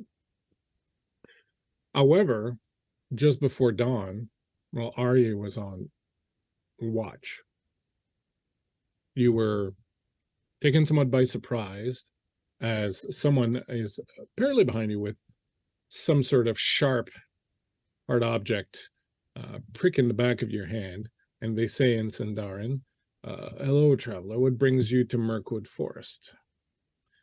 So, Ari, what would you like to do? Can I kind of like move my hand where I can see what has hit it? Well, when you remove your hand, you don't see anything anymore, but there's clearly someone behind you. Okay. I think she'll kind of like raise the other hand up in kind of like a I mean no harm kind of Mhm. gesture and say, we're just passing through. No need to get stabby. And then is gonna kind of, if they allow her, she's gonna try to like look up and see who's there. So you see an elf standing behind you wearing the colors that I would say you'd probably recognize as being those of men that or elves that serve Thranduil. He has a bow. He has long hair that's tied back in a tress of some sort, and he's got a bow. It's not fully extended, but he was pricking you basically with one of the arrows. And you see behind him quite a number of other elves. There's probably 7 or 8 of them that you can see. And they're all sort of at rest with bows and arrows. Well, then, shall we waken your companions very slowly and very quietly without putting the fear into them? Of course. And also all this is also said in Sindarian as well. And then I think she'll switch over to whatever common tongue and like, it's time to wake up, everyone, in a nice, calm manner. We'll just kind of like speak louder and hope that if anybody is within leg tapping distance, then she'll kind of like tap the leg. But So yeah, so you'll all kind of get pulled out of your slumbers. You know, I mean, you were sleeping outside, so it wasn't like you were too comfortable. But you wake up to realize that you are in fact not quite surrounded, but that there are a number of elves present with bows and arrows. Well then, good morning to you all. Who might you be? And at that, that's like Jorah was yawning and stretching, like, ooh. We travel with our fellowship. Well, I can see that. That still does not tell me who you are. Well, you have not told us who you are. But that is my prerogative since I'm the one holding the bow. And then under her breath, she's like, well, I could have been holding a bow. I was just sleeping. But then in seriousness, she says, my name is Jorah, and I am daughter of Jorinder.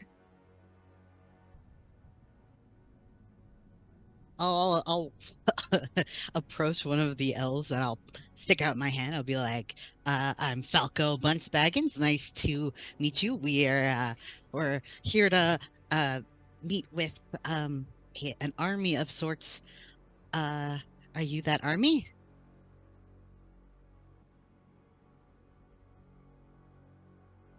Where are you coming from? Where were we? I forget. Darwinian? We were expecting more of you. We Uh, the- were. There were more of us. We ran into trouble.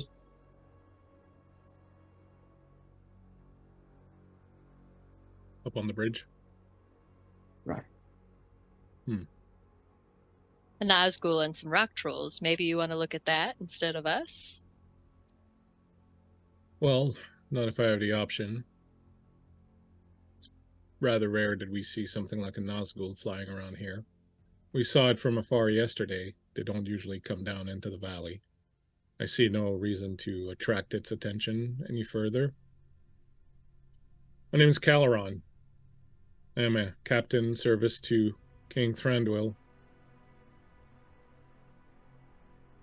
This is my second in command. It points to another elf. I will put on the map for your perusal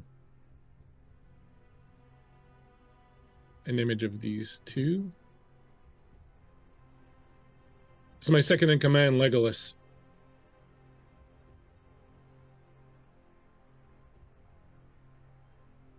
The one called Legolas has longer, straight blonde hair, holding a bow. Seems a bit less sort of menacing than the rest of his companions. He nods. I'll assume you do introductions all around. Eventually, Caloran will say, "Yes, well, are your friends dead then?" We're to meet up with them in Lake Town, and we're to go there ourselves directly. Well, I don't know exactly what's going on, but I can tell you that the force we were meant to ambush, intercept, never materialized. We were on our way here to meet your group to tell you that, as far as we can tell, there's no force or army of any sort moving towards Lake Town. We were told we'd be helping with the ambush. That's why we were sent here. King Thranduil sent us to assist you in this. But as I said, there's been no evidence of any sort of force moving from the south or through Mirkwood. Was it a distraction? I don't Have know. you been looking north? We've been looking everywhere. I feel like that's a bit more concerning than just odd. From the back, you hear a woman's voice say, "I'm telling you, they're already in Lake Town. They've been moving for months, few at a time. There's no army. They're not going to assault Lake Town. Their plan is much more subtle than that." Caleron rolls his eyes and goes, "Is this one with you then?" And they'll part, and you'll see, standing behind them, you'll see another elf, a woman this time. And standing next to her is a male human. His hands are bound. She is not bound, but she has no weapons. And the human male that's with her is now sitting on a fallen tree, and his hands are bound, and he looks kind of tired and sort of worn out a little bit. These ones with you then?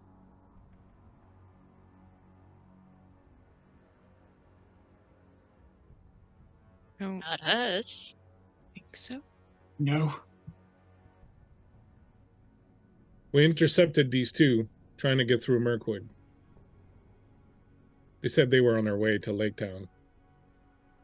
They were a little bit unclear at first as to exactly what they were doing. Eventually, they admitted that they were in pursuit of someone who had taken something, but they did mention the name the Headless Cross, so we thought perhaps they were part of your group, but they wouldn't say. May I speak with these people? Of course. And so the elf will approach you. My name is Arianthe. You were the ones that Captain Caleron, you were supposed to bring a force from the south. Is that correct? How did you come to be involved in this? You are attempting to oppose the Headless Cross. Am I correct?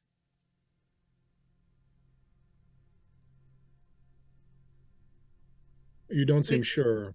We apprentice with people who took on such a quest, and we were traveling to Lake Town when we were separated recently. But who sent you? How do you come to be on the trail of the Headless Cross? Sauron the White sent us. Saruman. Saruman, sorry. Sauron! I always get them mixed up, and I'm so bad at that, and it's chronic, and I'm sorry. Printers get killed right away. That would be fair. Oh, so Saruman now is involved in this. Interesting. Well, who are you two? You, like, where are you from? Why you're chasing something that the Headless Cross took from you? Like, what? Yes, my name is Arianthe. I serve Círdan the Shipwright. You know, he's the elven leader of the Elves of Linden, far to the west. Neither of you are from Linden, right? You're both from Rivendell?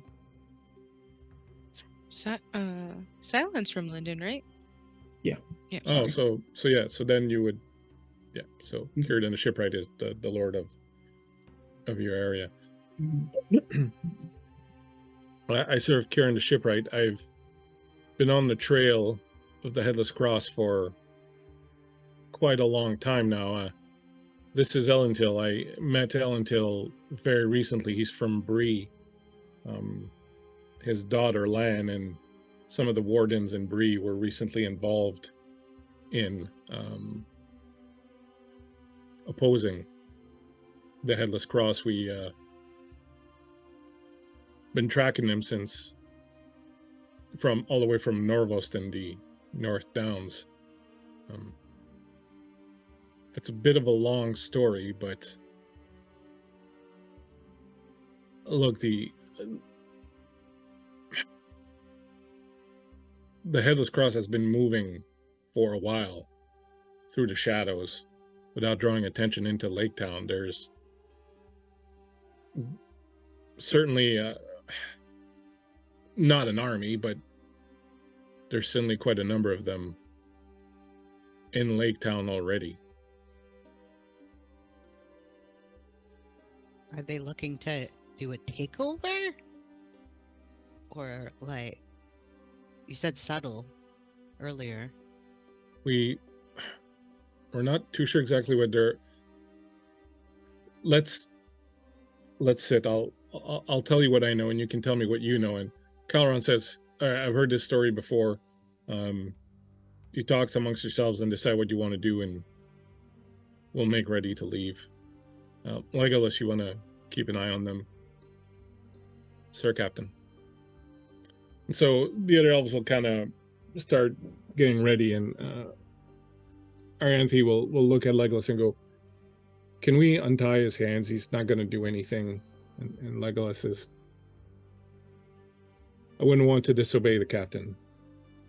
Arianthe says, "That's all right. I'm fine. I'm just going to sit down here," and he pops down. Why is he tied up? Well, looks like the captain is rather the suspicious sort, and while he saw fit not to tie me up, seeing as I'm also an elf, he seems to be a bit more suspicious of humans. What do you know then about the Headless Cross? Have you say your fellowship was greater than this? You had leaders? Did they know anything more than you do, or? I mean, they're still around. We're meeting up with them in Lake Town.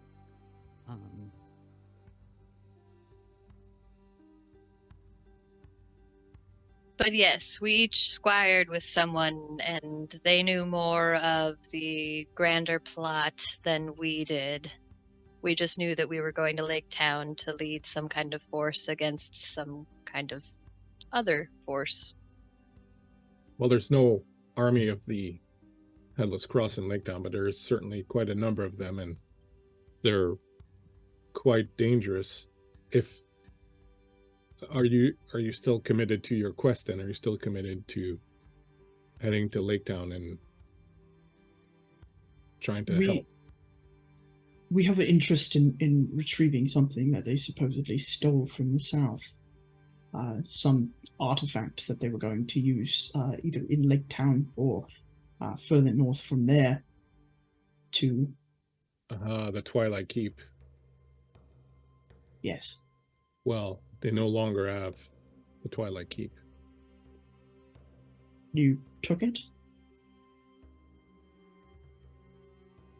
Well, we managed to secure it from them, but we gave it to a group of rangers from the north. They needed it. Let me tell you the story, perhaps. Things may make more sense after. I think it's important to... And she looks over her shoulder at Legolas, who's, kind of just keeping an eye, and says, they may not be an army in Lake Town, but we may need to try and convince the captain that we will need their help. I think they're thinking of returning to the king and not pursuing this any further, but in any case, this entire story started a very long time ago. In the Blue Mountains, there was a fell necromancer by the name of Thazin Kell.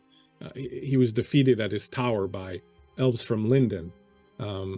Upon his death, Thazin Kell cursed the elves and sheltered his soul in an artifact of shadow. The Twilight Keep is what it was called. The elves knew they couldn't destroy it, and the curse was already causing dark troubles amongst the soldiers, so the captain of the elves, Galatine, convinced a village of dwarves to help hide the Twilight Keep. She herself swore an oath to guard it, always, and had the dwarves entomb her with the artifact. Now, this was several hundred years ago. A few years ago, a group of shadowy treasure hunters came across information about Thazin Kell, and at this point, the human Elendil picks up.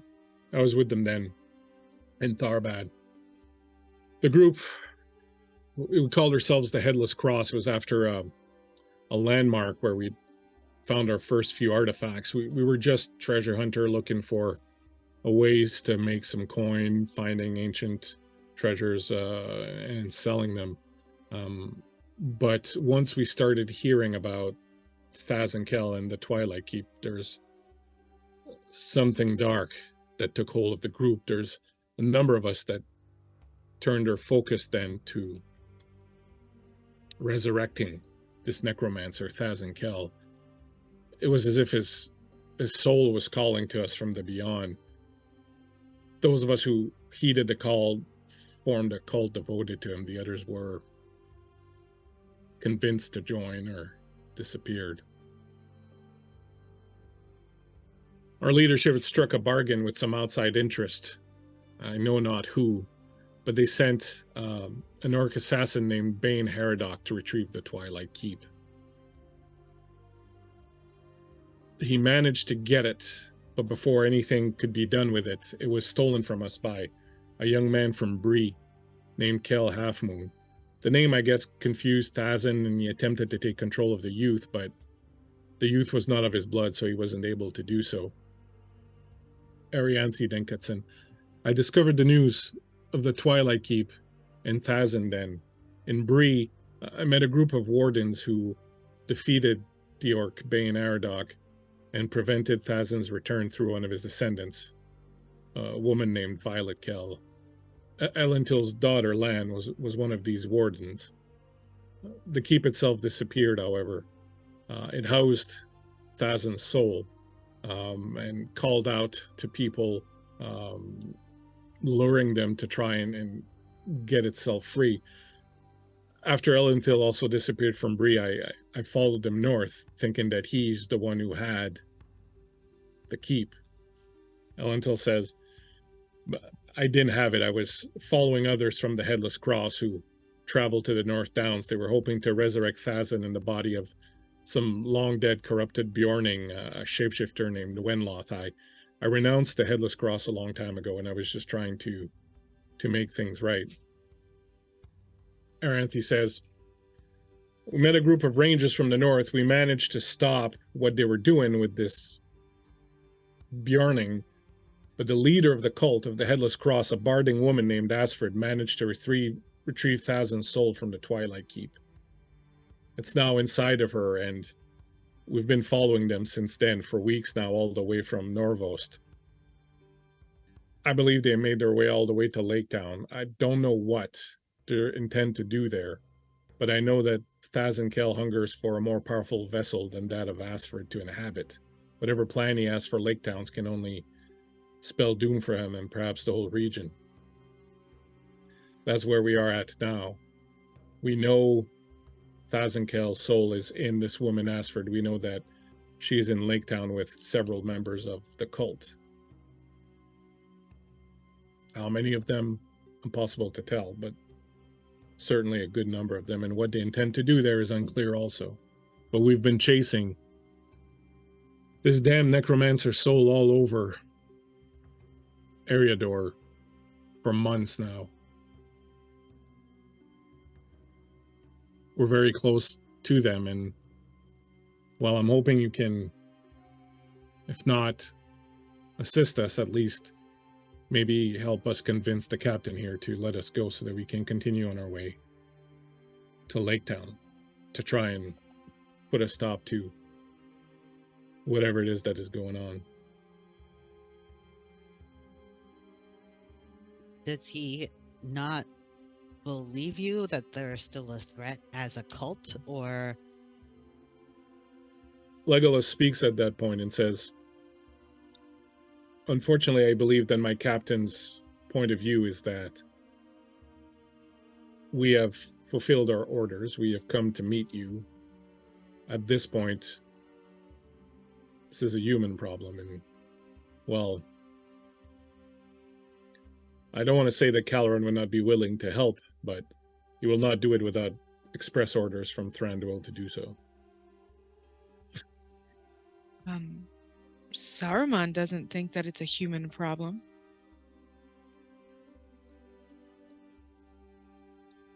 Saruman is not here, unfortunately.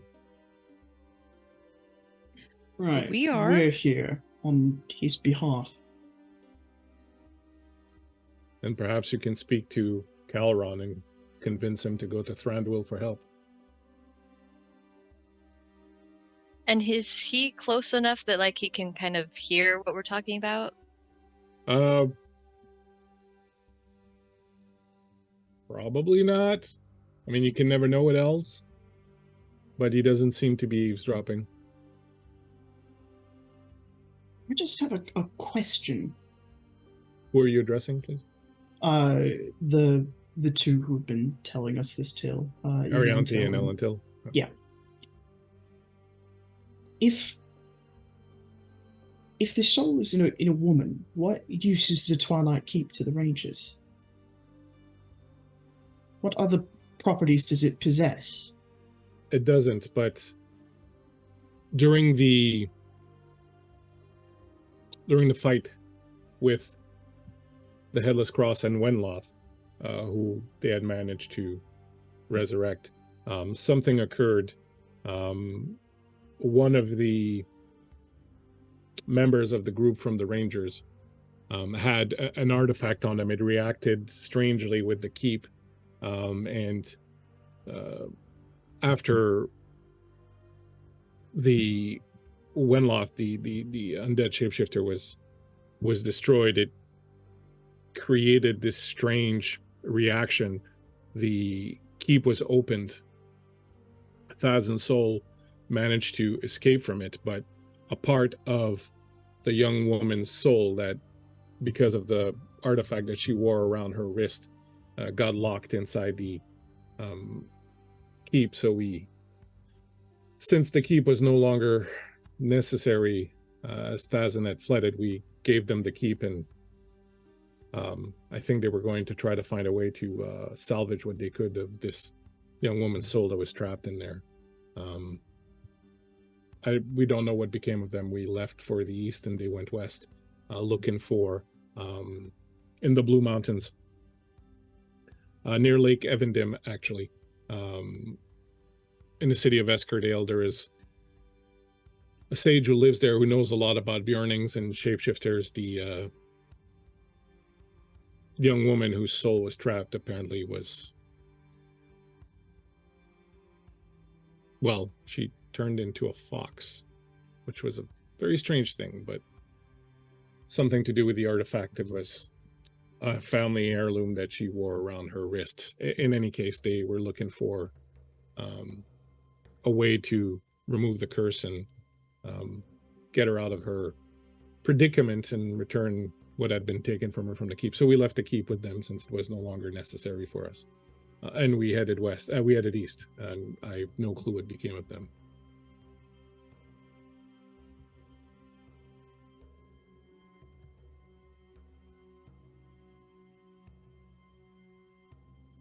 Well, Okay.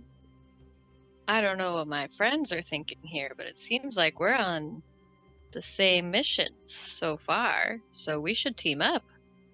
What do you guys think? And she turns to her companions. Yeah, I think so. It's what Willoughby wanted. Would you be Strength in willing then to numbers. talk to the captain and try to convince him? I don't think he'll listen to me or Ellen till really at this point.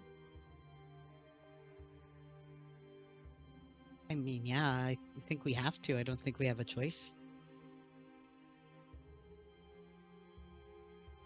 We do have experience with bad mood elves. You're not talking about me.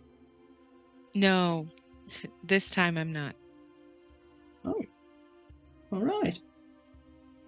We will have to travel with all haste to Esgaroth, Lake Town, but if you can convince the captain to, in turn, convince King Thranduil to send help, I think we may need it before this is over. Legolas says, I'll fetch the captain. Okay. Legolas goes over and you see him talking to the captain, and the captain at first looks like he doesn't want to hear anything about it. Arianthe says, you think you can convince him? I've got one thing that works almost every time. Well, I'm glad to hear it. We've come very far, and many people have been involved in this. I would hope that we could put an end to it.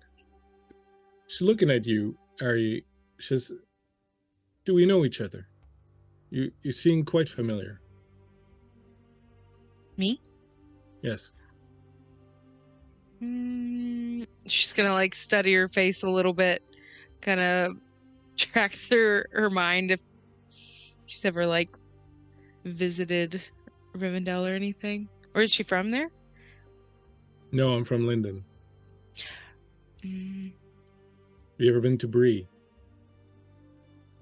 no, this is actually my first time out.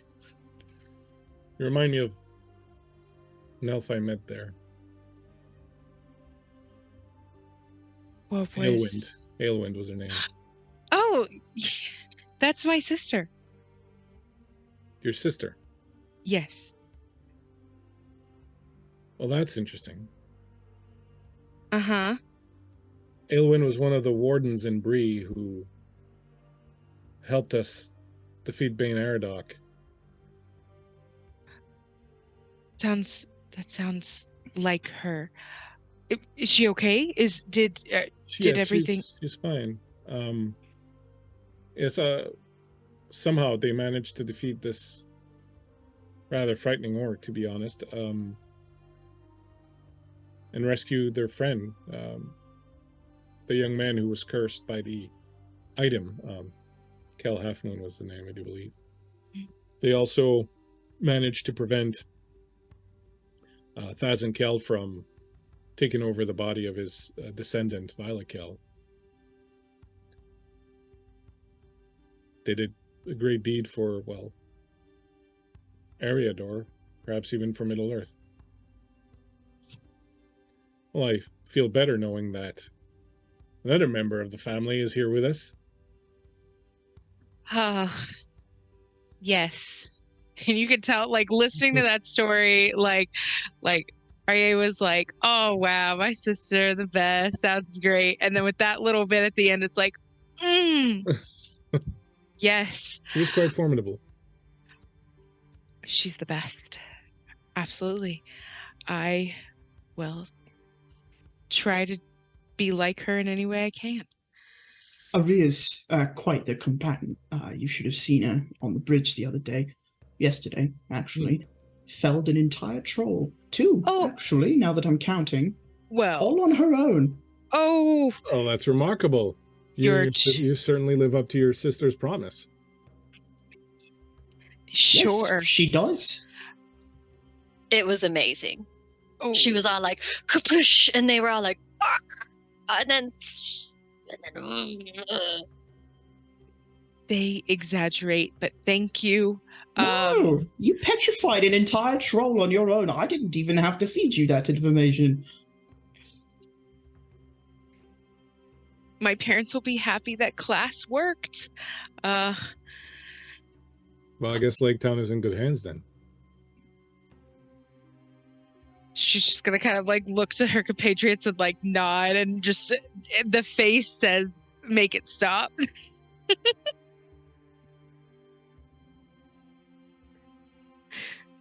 You see Legolas comes back to you and he says,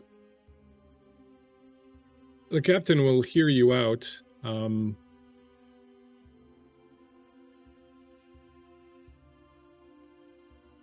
I can't predict which way you'll sway, but you're certainly welcome to try and convince him. He wishes for us to speak at the Evening Stars Rest. It's a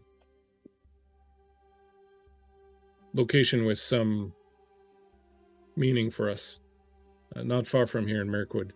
If you would gather your things and break your camp, we will head there and you can discuss with him there. He feels that the location will be better suited for this type of conversation.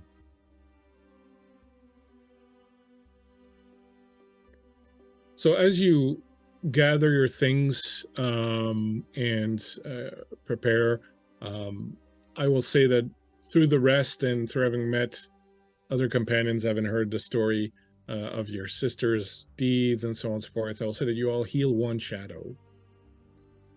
Yay! As you feel a little bit lighter of heart, having found companions and sort of having some answers and knowing a bit more kind of what's going on. They will take you through the forest, maybe about 20 minutes march or so, just off sort of the main road. You can look at the map if you wish. You will see there's an area where there are a number of pillars that look extremely ancient. that surround an open area. There was probably some sort of,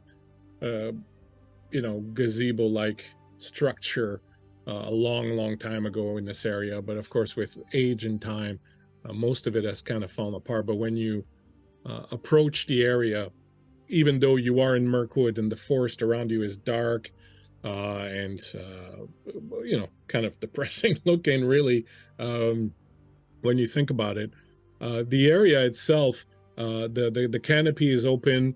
You can clearly see the sun sort of shining down. It's quite cold still with that northerly wind that's been blowing incessantly since you came out from the other side of the mountain. But as you approach this place, you do feel a certain kind of sense of serenity that envelops this place. Like this is a place that has long been, sort of a sacred area, a place of meeting, a place of concord. And there really is that kind of weight of ages that sort of lives through here. And you can kind of understand why the captain wanted to come here. You get the sense that the captain probably understands why you're asking or what you're going to ask, kind of thing. And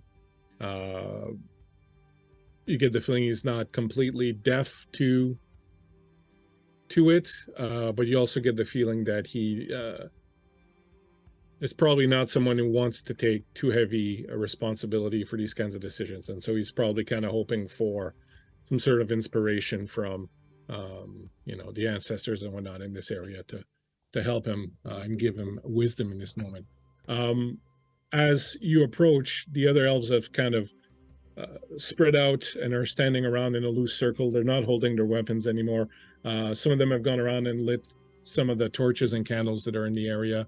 Some of them are burning some herbs and stuff, and you get this kind of heady scent that is creeping through the forest, and it's very pleasant, and it kind of relaxes you. And it's not like getting high, but it's just like kind of fresh scent that kind of pushes away the dampness and dankness of Mirkwood. The captain's standing in the middle of this area. He's removed all his weapons and give them to Legolas, who's holding them sort of off to the side. As you approach, he says, give me a second. As you approach, he says, I am Captain Caleron. I serve King Thranduil of Mirkwood, the Elven King. You would have audience with the king. The king is not present, but I will hear you. And should I find your words to carry merit and wisdom, I may decide to take them to the king. Who will speak for you? And Jorah steps forward, and for once, all jokes are aside, and there's complete seriousness before you as she solemnly states, I am Jorah, daughter of Jorander of Lake Town, and I come to bear distressing news. Very well, let the council begin. And so we will begin the council phase here. The game contains three phases: the fellowship phase, the adventuring phase, and the council phase. The council phase is an opportunity for people to engage in social interaction to try and gain the favor of somebody else. So, having now set the stage with your introduction, I would ask you, since you are speaking for the group, now, here's a question. Is anyone doing anything,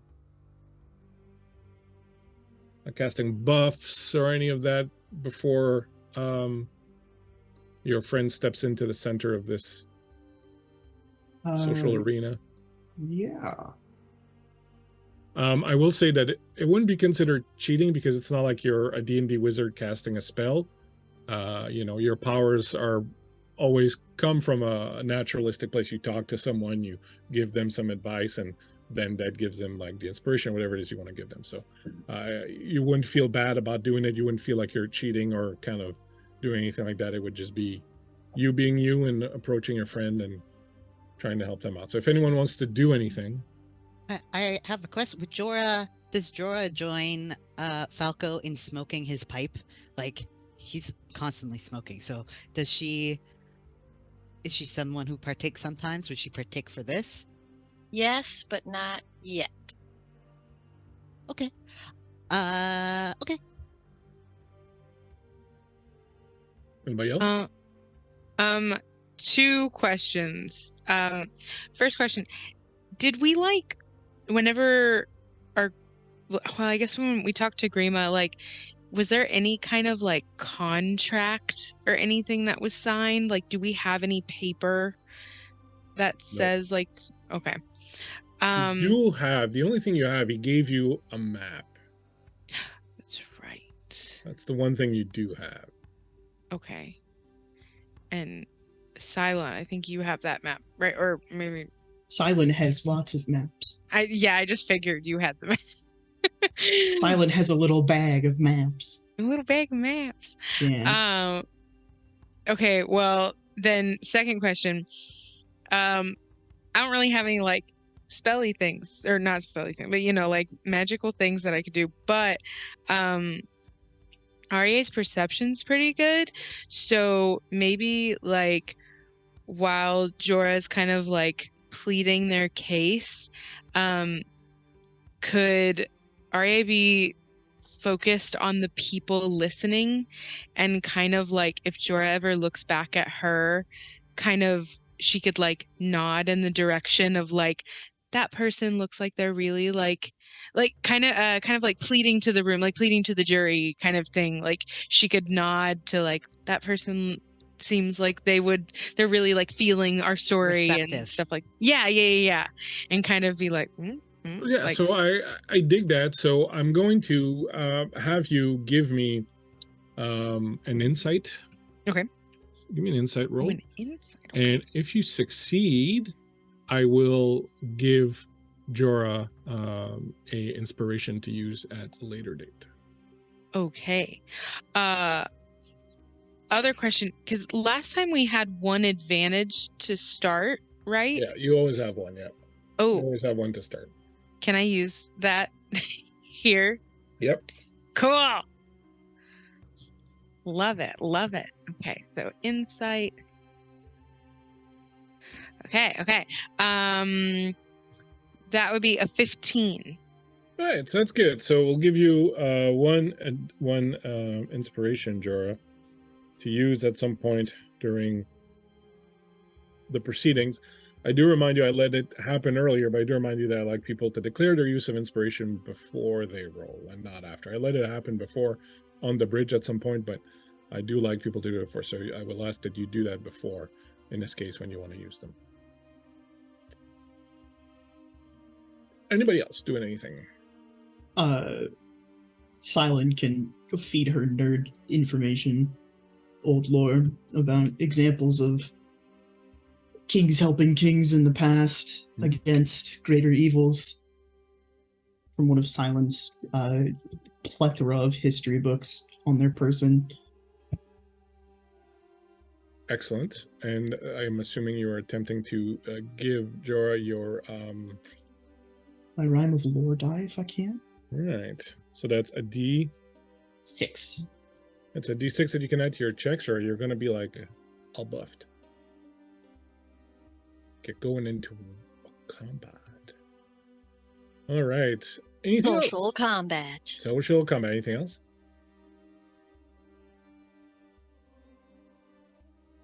I guess can I roll for, because my person as a barding is knowledgeable about traditional customs and whatnot, so could I make an intelligence check just to see what I remember about like elvish culture and stories that might be relevant? You can make an old lore roll. Cool. Because I have this, I get to add double my proficiency to Well, it. look at you. So We're looking at, oh sweet, a 23. Excellent. All right. So I'll do the same thing. I'll give you another inspiration to use then. At the proper moment, you will remember an old story or an old fact about Elvish customs, and you will pull it out of your bag and be able to gain an advantage from that. Cool. Anything else to prepare? Okay.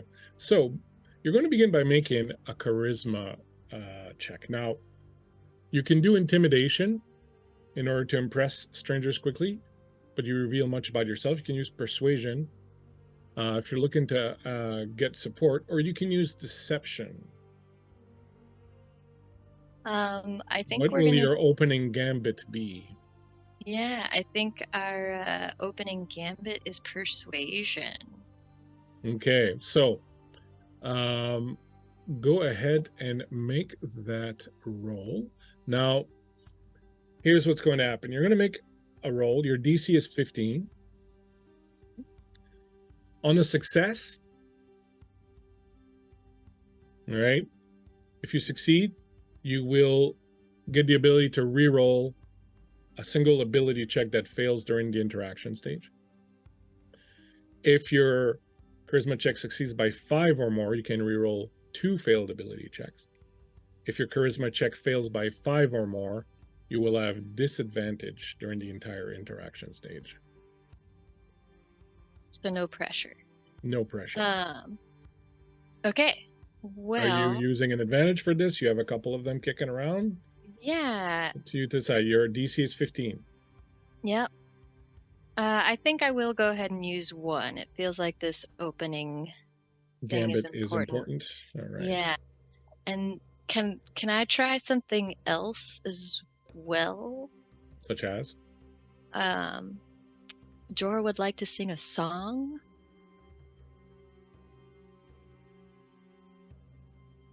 If that's all right. That is totally fine. Give me 1 second.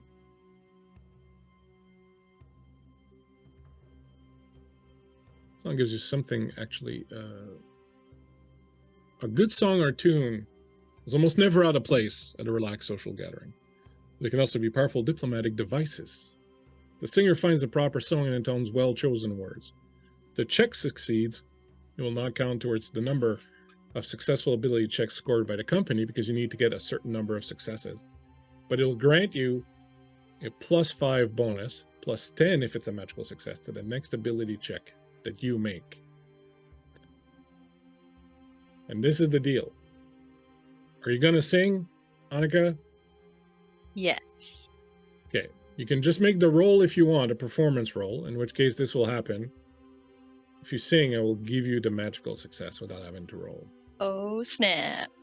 Well, good thing I was going to sing no matter what.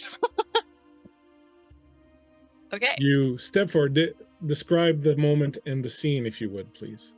Yeah, so having said the opening line of her name and her father's name, Jorah says, I was born in a land that was raised by a dragon, and I have traveled far and wide to learn that each of us is fighting our own dragons. And so I would ask you to recall what your dragon is and how your fellows have helped you defeat it. And then quietly at first, but kind of building in confidence, looking at her feet because she's nervous, she quietly starts, we believe in fellowship, and then pauses nervously. How we believe in friendship, and if you care to lend a hand. And here's where she's starting to look up, gaining confidence. We'll never disband. And if you're ever in a jam, we'll come with some cram. So please, oh please, my friend, won't you lend us a hand? And like from there, the song divulges and she takes some creative license because the tune itself is a simple one from her town where they make cram as bardings are tend to want. And she incorporates the stories of the kings of her land and the elvish kings of their land, and in this epic song that burst forth, she unites the idea that we are all facing these dragons, and should they come knocking, it doesn't matter if they burn our towns. We will never disband, and we will always lend a hand. And then she ends with confidence that she didn't even know she had, and like suddenly shy again, like, yes, and that's what I would like for you to remember. Very, very good. It is especially poignant since, of course, everyone knows that Lake Town, your town, was destroyed by fire and by the dragon Smaug. I will give you the equivalent of having succeeded with a magical success, and will grant you a +10 on the next roll that you make. So go ahead and give me your persuasion roll. All right. Now, I'm not going to tell you how many successes you need to get. That's secret for me to Oh, know. good. Okay. Okay, persuasion is +5. So 21. It was good that I had that because I only rolled a 6. Excellent. So your song seems to have impressed Captain Caleron. You can definitely, Blair, as you're looking at the other elves around the area, you can definitely tell that a number of them are moved by the song.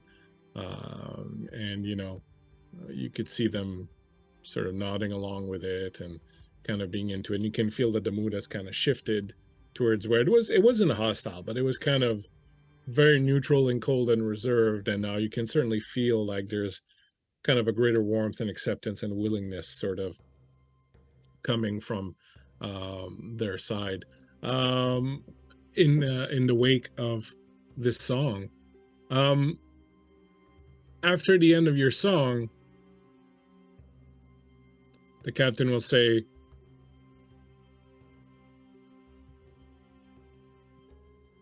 "That was very moving, and I, of course, am not unaware that as a barding, you would know better than most. The threat of a dragon. I don't think, however, that what we are facing now is anything of the sorts, and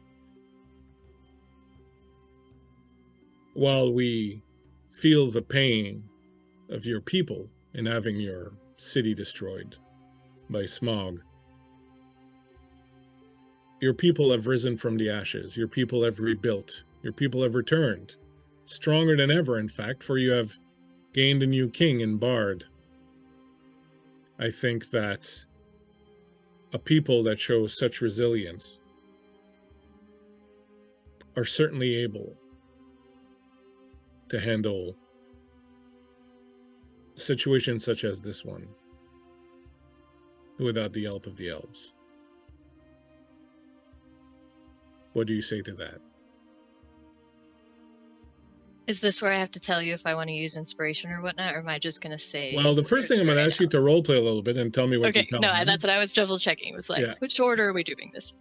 Okay, so Jorah ponders the question for a moment, and then as her eyes wander, the idea comes to her, and she just looks him dead in the eye and says, "Well, we are not all immune to surprise, and you were not afraid to help us when you knew there was a threat.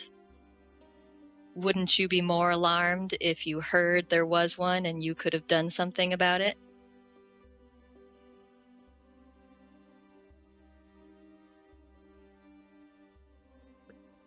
What you bring before me is quite a bold request. You would ask our king, Thranduil, to commit forces that would certainly be much better use in defending his realm. What if this entire action, this entire movement towards Lake Town is but a gambit to draw some of our forces away so that the army that was supposed to materialize from Dol Guldur actually manages to step into Mirkwood and take us unawares? We would be leaving our kingdom, our people, well, perhaps not defenseless, but certainly less able to protect themselves. You could build any number of walls with what ifs, and I'm not here to chase those.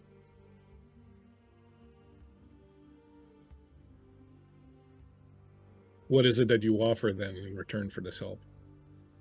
What may I bring to my king as an offer? I bring an offer of friendship.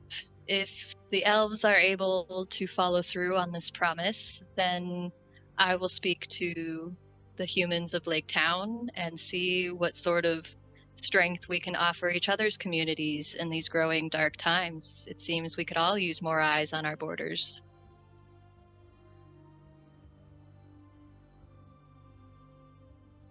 You see him start pondering. So we'll ask you at this point to make another check. Will you be doing persuasion again? Will you use something else at this point? I think persuasion is good. I'm not trying to you know, Okay. but I would like to use one of my inspiration. He is very reluctant. You can tell. So the DC has gone up. So yeah, if you want to use one of your inspirations, anything else, it's probably not a bad time to use it. Does anyone in your company have anything to offer that might help?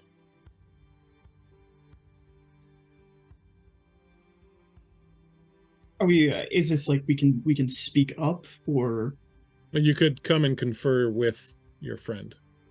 Jorah? Yeah? How's it going to look if a captain returns to his king and there was a threat after all, and he didn't address it right away? Yeah, that's kind of what I was going for, but you're better at saying that than I am. Don't take my bluntness for better at saying things. You can figure out how to phrase that all on your own. Thanks, Silent.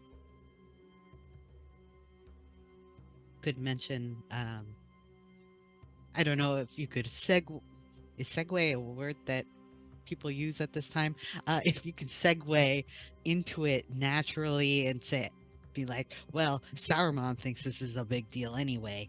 Like, Good point. and you know, you could also be like, half of our fellowship might have just died in believing that this threat exists. Like, we don't want that to be in vain.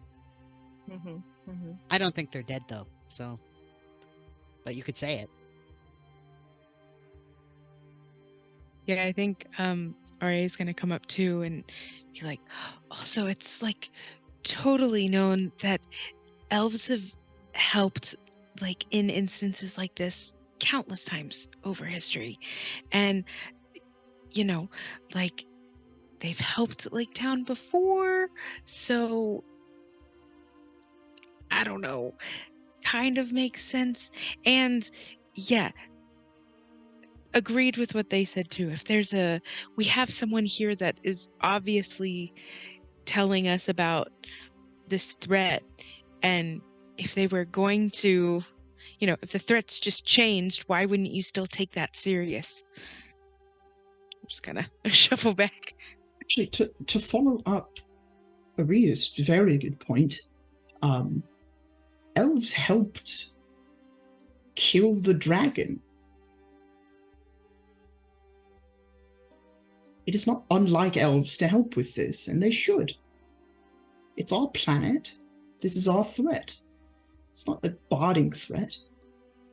Also, like,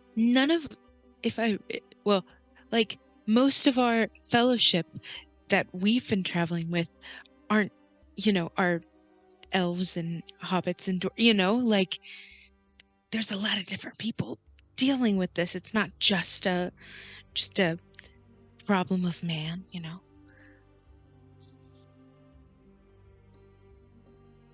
So do you feel ready to make an attempt?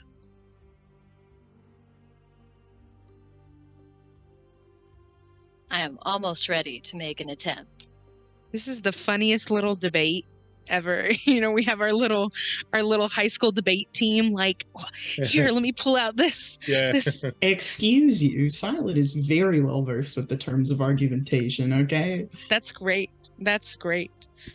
And hey, Jorah, if you need, every time you say something, I could just be like, yeah, afterwards and really put in the. Falco, do not do that. We could totally back up singer this and start doing some like doo-wops if you want to bring out another song. Don't know how much it'll help, but You feel like background. probably not that much. Never mind. Ignore me. Song is a one-time thing, I guess. All right, so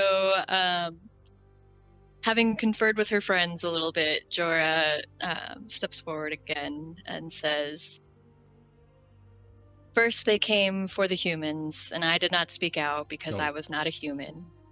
Then they came for the dwarves, and I did not speak out because I was not a dwarf. And then they came for the elves, and there was no one left to speak for me.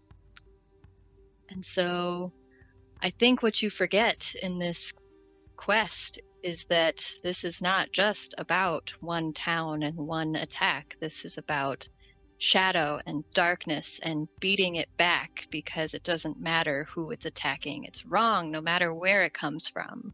And there are people we love and care about who may have given their lives yesterday for this fight. And there is a grand white wizard, Saruman, who believes that this is a mission worth fighting for. And I think that if your king found out that you had an opportunity to support this, and you did not follow through on that, and something befell Lake Town, he would not think your wisdom was correct in that moment." Very well. Are you ready to make your roll? Yes, I am. What's your shadow? 3? Okay. Or no, 2. It's 2 now. Okay. We were cheered So up. tell me, what do you use? You got a bunch of tools at your disposal there. Yeah. The DC has gone up. Yep. So I want to do persuasion again. Okay. And I want to use one of my inspiration. Okay. We'll cross that one out. Silent, how does the D6 work? So you can roll it twice, and you can pick whichever number you want. Cool. And I can do that after I do my first roll, but Yep. before we find out. Okay, cool. Very specifically, after your roll, you can still use it. Cool. So I'm going to start by rolling with advantage, which is sweet because I got a 9 and a 10, so not stellar. But we're going to roll that D6. Get a 1. 11, but fortunately my persuasion is pretty good, so we are at 16. You can see in his eyes that he's really not convinced. Uh, Now you do have, because of your singing, you do have the ability to re-roll a failed roll. oh yeah, that's right. Okay, cool. So in this case, your D6s will stay what they are, but you can re-roll your D20s with advantage. Okay. Thank you, Jan. Okay, so marginally better. We got an 11 and a 4 that time. So 11, 17, 17, I guess. Still not enough. Oh, You have one more re-roll. Yeah, because you had 2 re-roll because you had the magical success. okay. Okay, come on. Dice magic. Here we go. I like how I've been rolling really well all game until like right now. Oh, okay, that one's not bad though. So we got 21. Your DC was 20. Yes. So it looks really kind of touch and go there for a moment. You kind of see like he goes to speak and you kind of get the feeling he's going to turn you down. Legolas kind of catches his eye and gives him a, you know, and he looks at y'all again, and he looks at his men, who all kind of seem to, his warriors all kind of seem to, you know, fairly, most of them kind of be in agreement with you. And finally he's like, you'll understand that I can make no promise, but I will plead your case with King Thranduil. I will tell him what you have said, and I will say that from what I believe, having met you and having heard you, that I think it might be in our kingdom's best interest to help, and certainly in everybody else's best interest also. So as I said, I make no promise, but I will bring your words to King Thranduil. A word from a friend is worth its weight in gold, and we look forward to repaying this promise someday. Well, if only I were a dwarf and cared about such things as gold.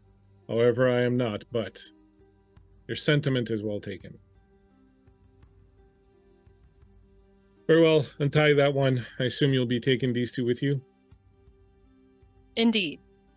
You will wish to make all due haste. If they're already in Lake Town, they have several days ahead of you.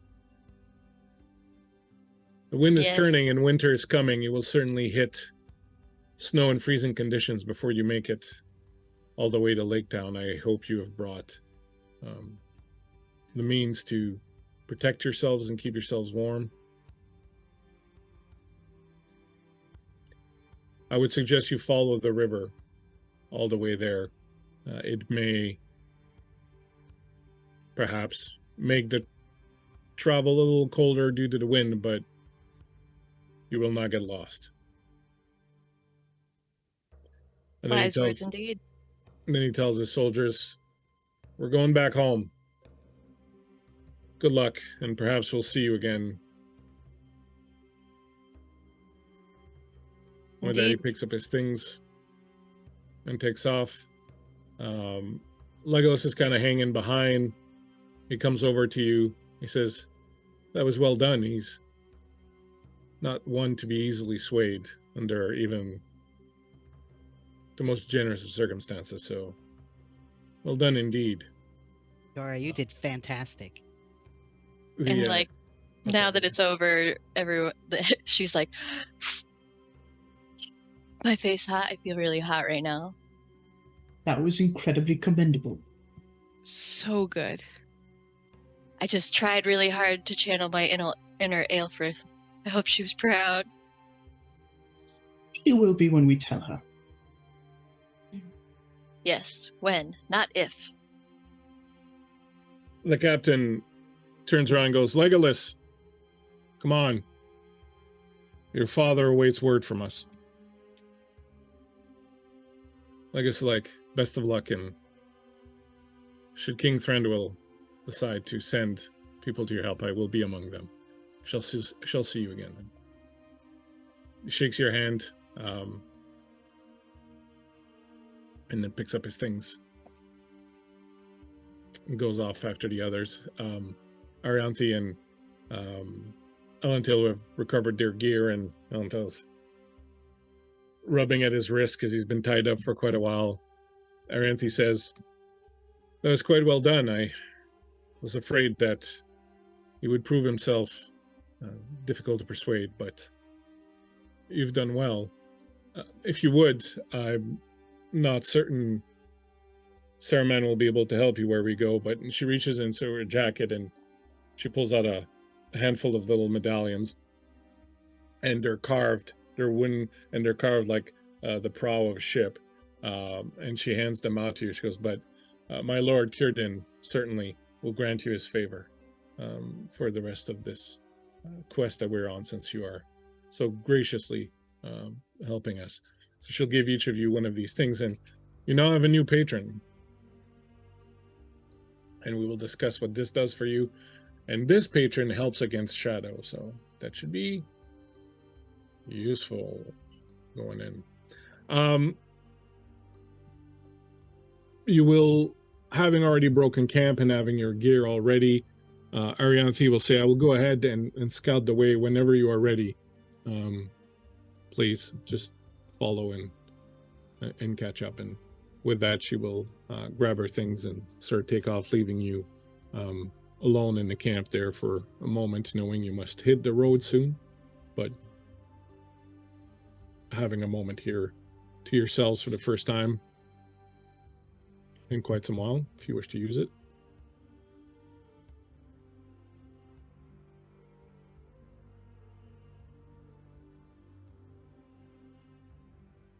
Or if you don't.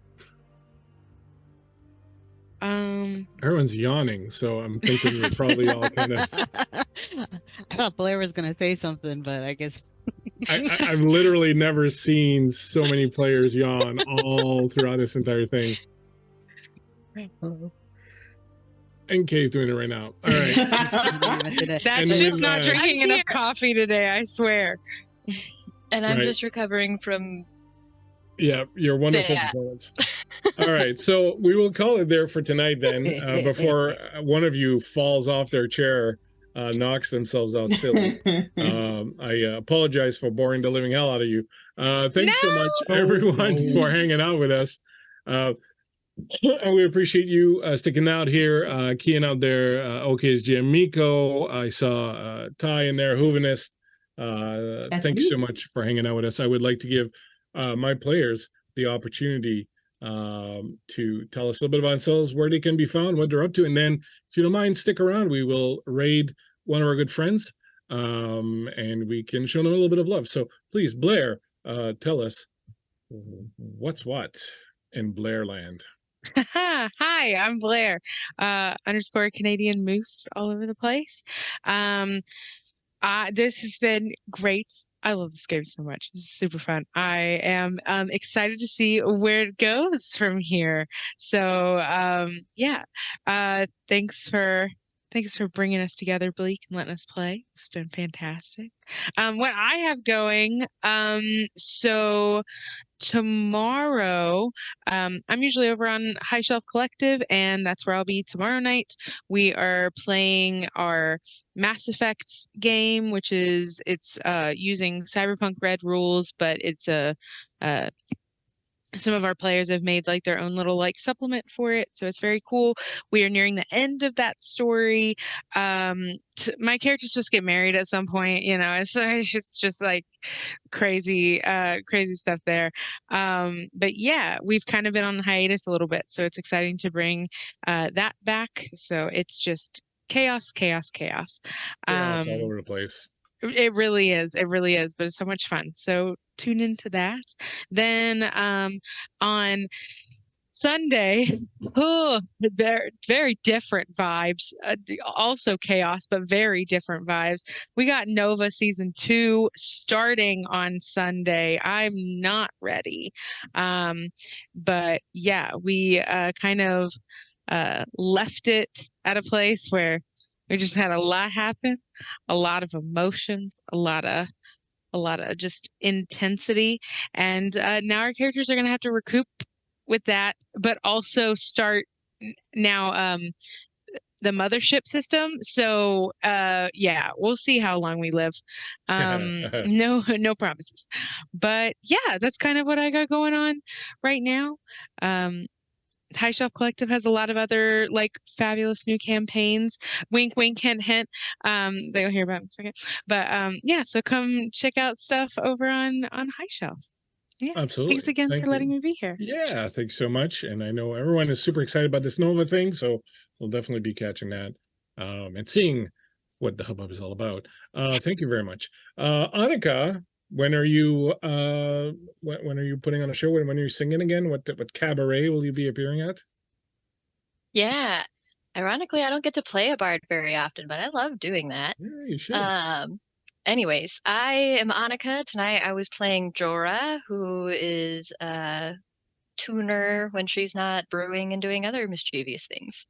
I am on socials as Anine Wanders, and when I'm not here on Thursdays, I will be in Lanat Eterna, which starts tomorrow. And unfortunately, I will miss that debut because I get to see Young Frankenstein live, Ooh, which is nice. super fun.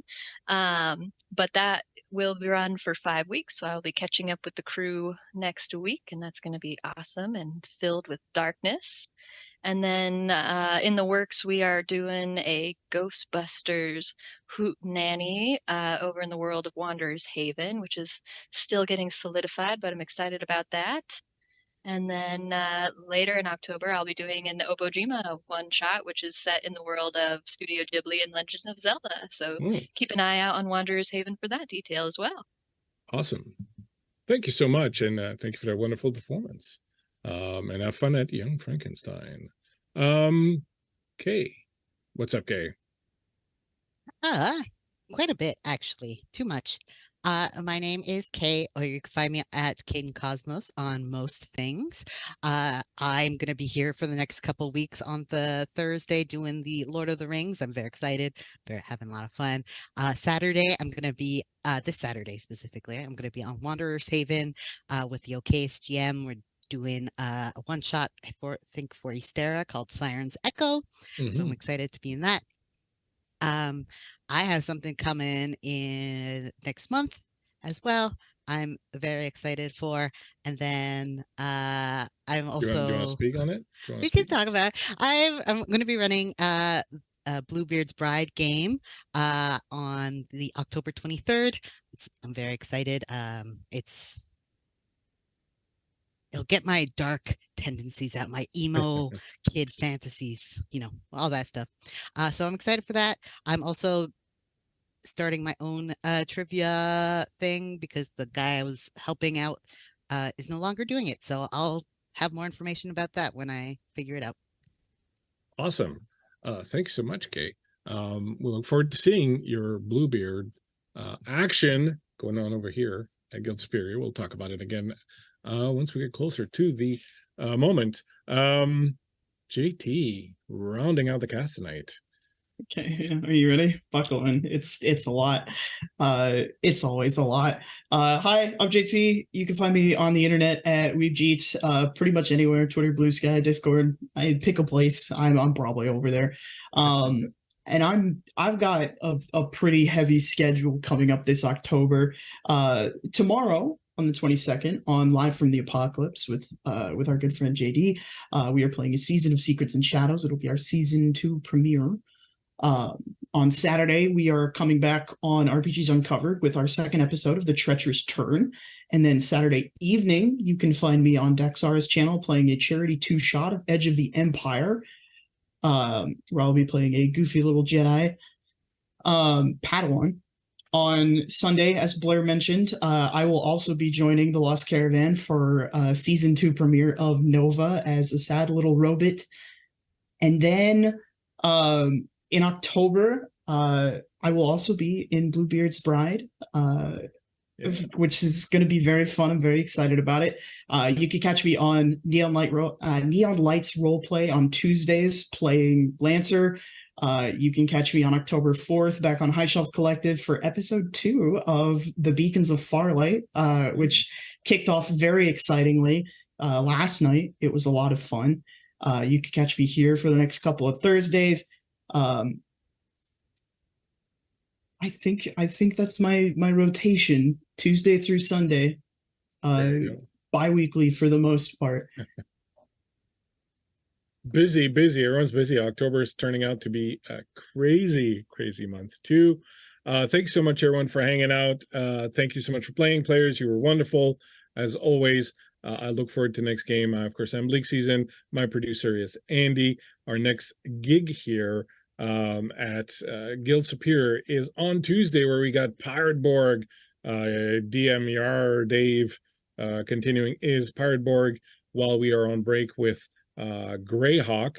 And next Wednesday on my channel, I will be doing part 3 of Penny Dreadful, which was a banger this week, yesterday, as Kian will be able to tell you, was quite a banger. So are looking forward to doing. Actually, it's going to be the 4th guy. I don't know anymore, but anyways, it's the 3rd or 4th. I'm completely overwhelmed.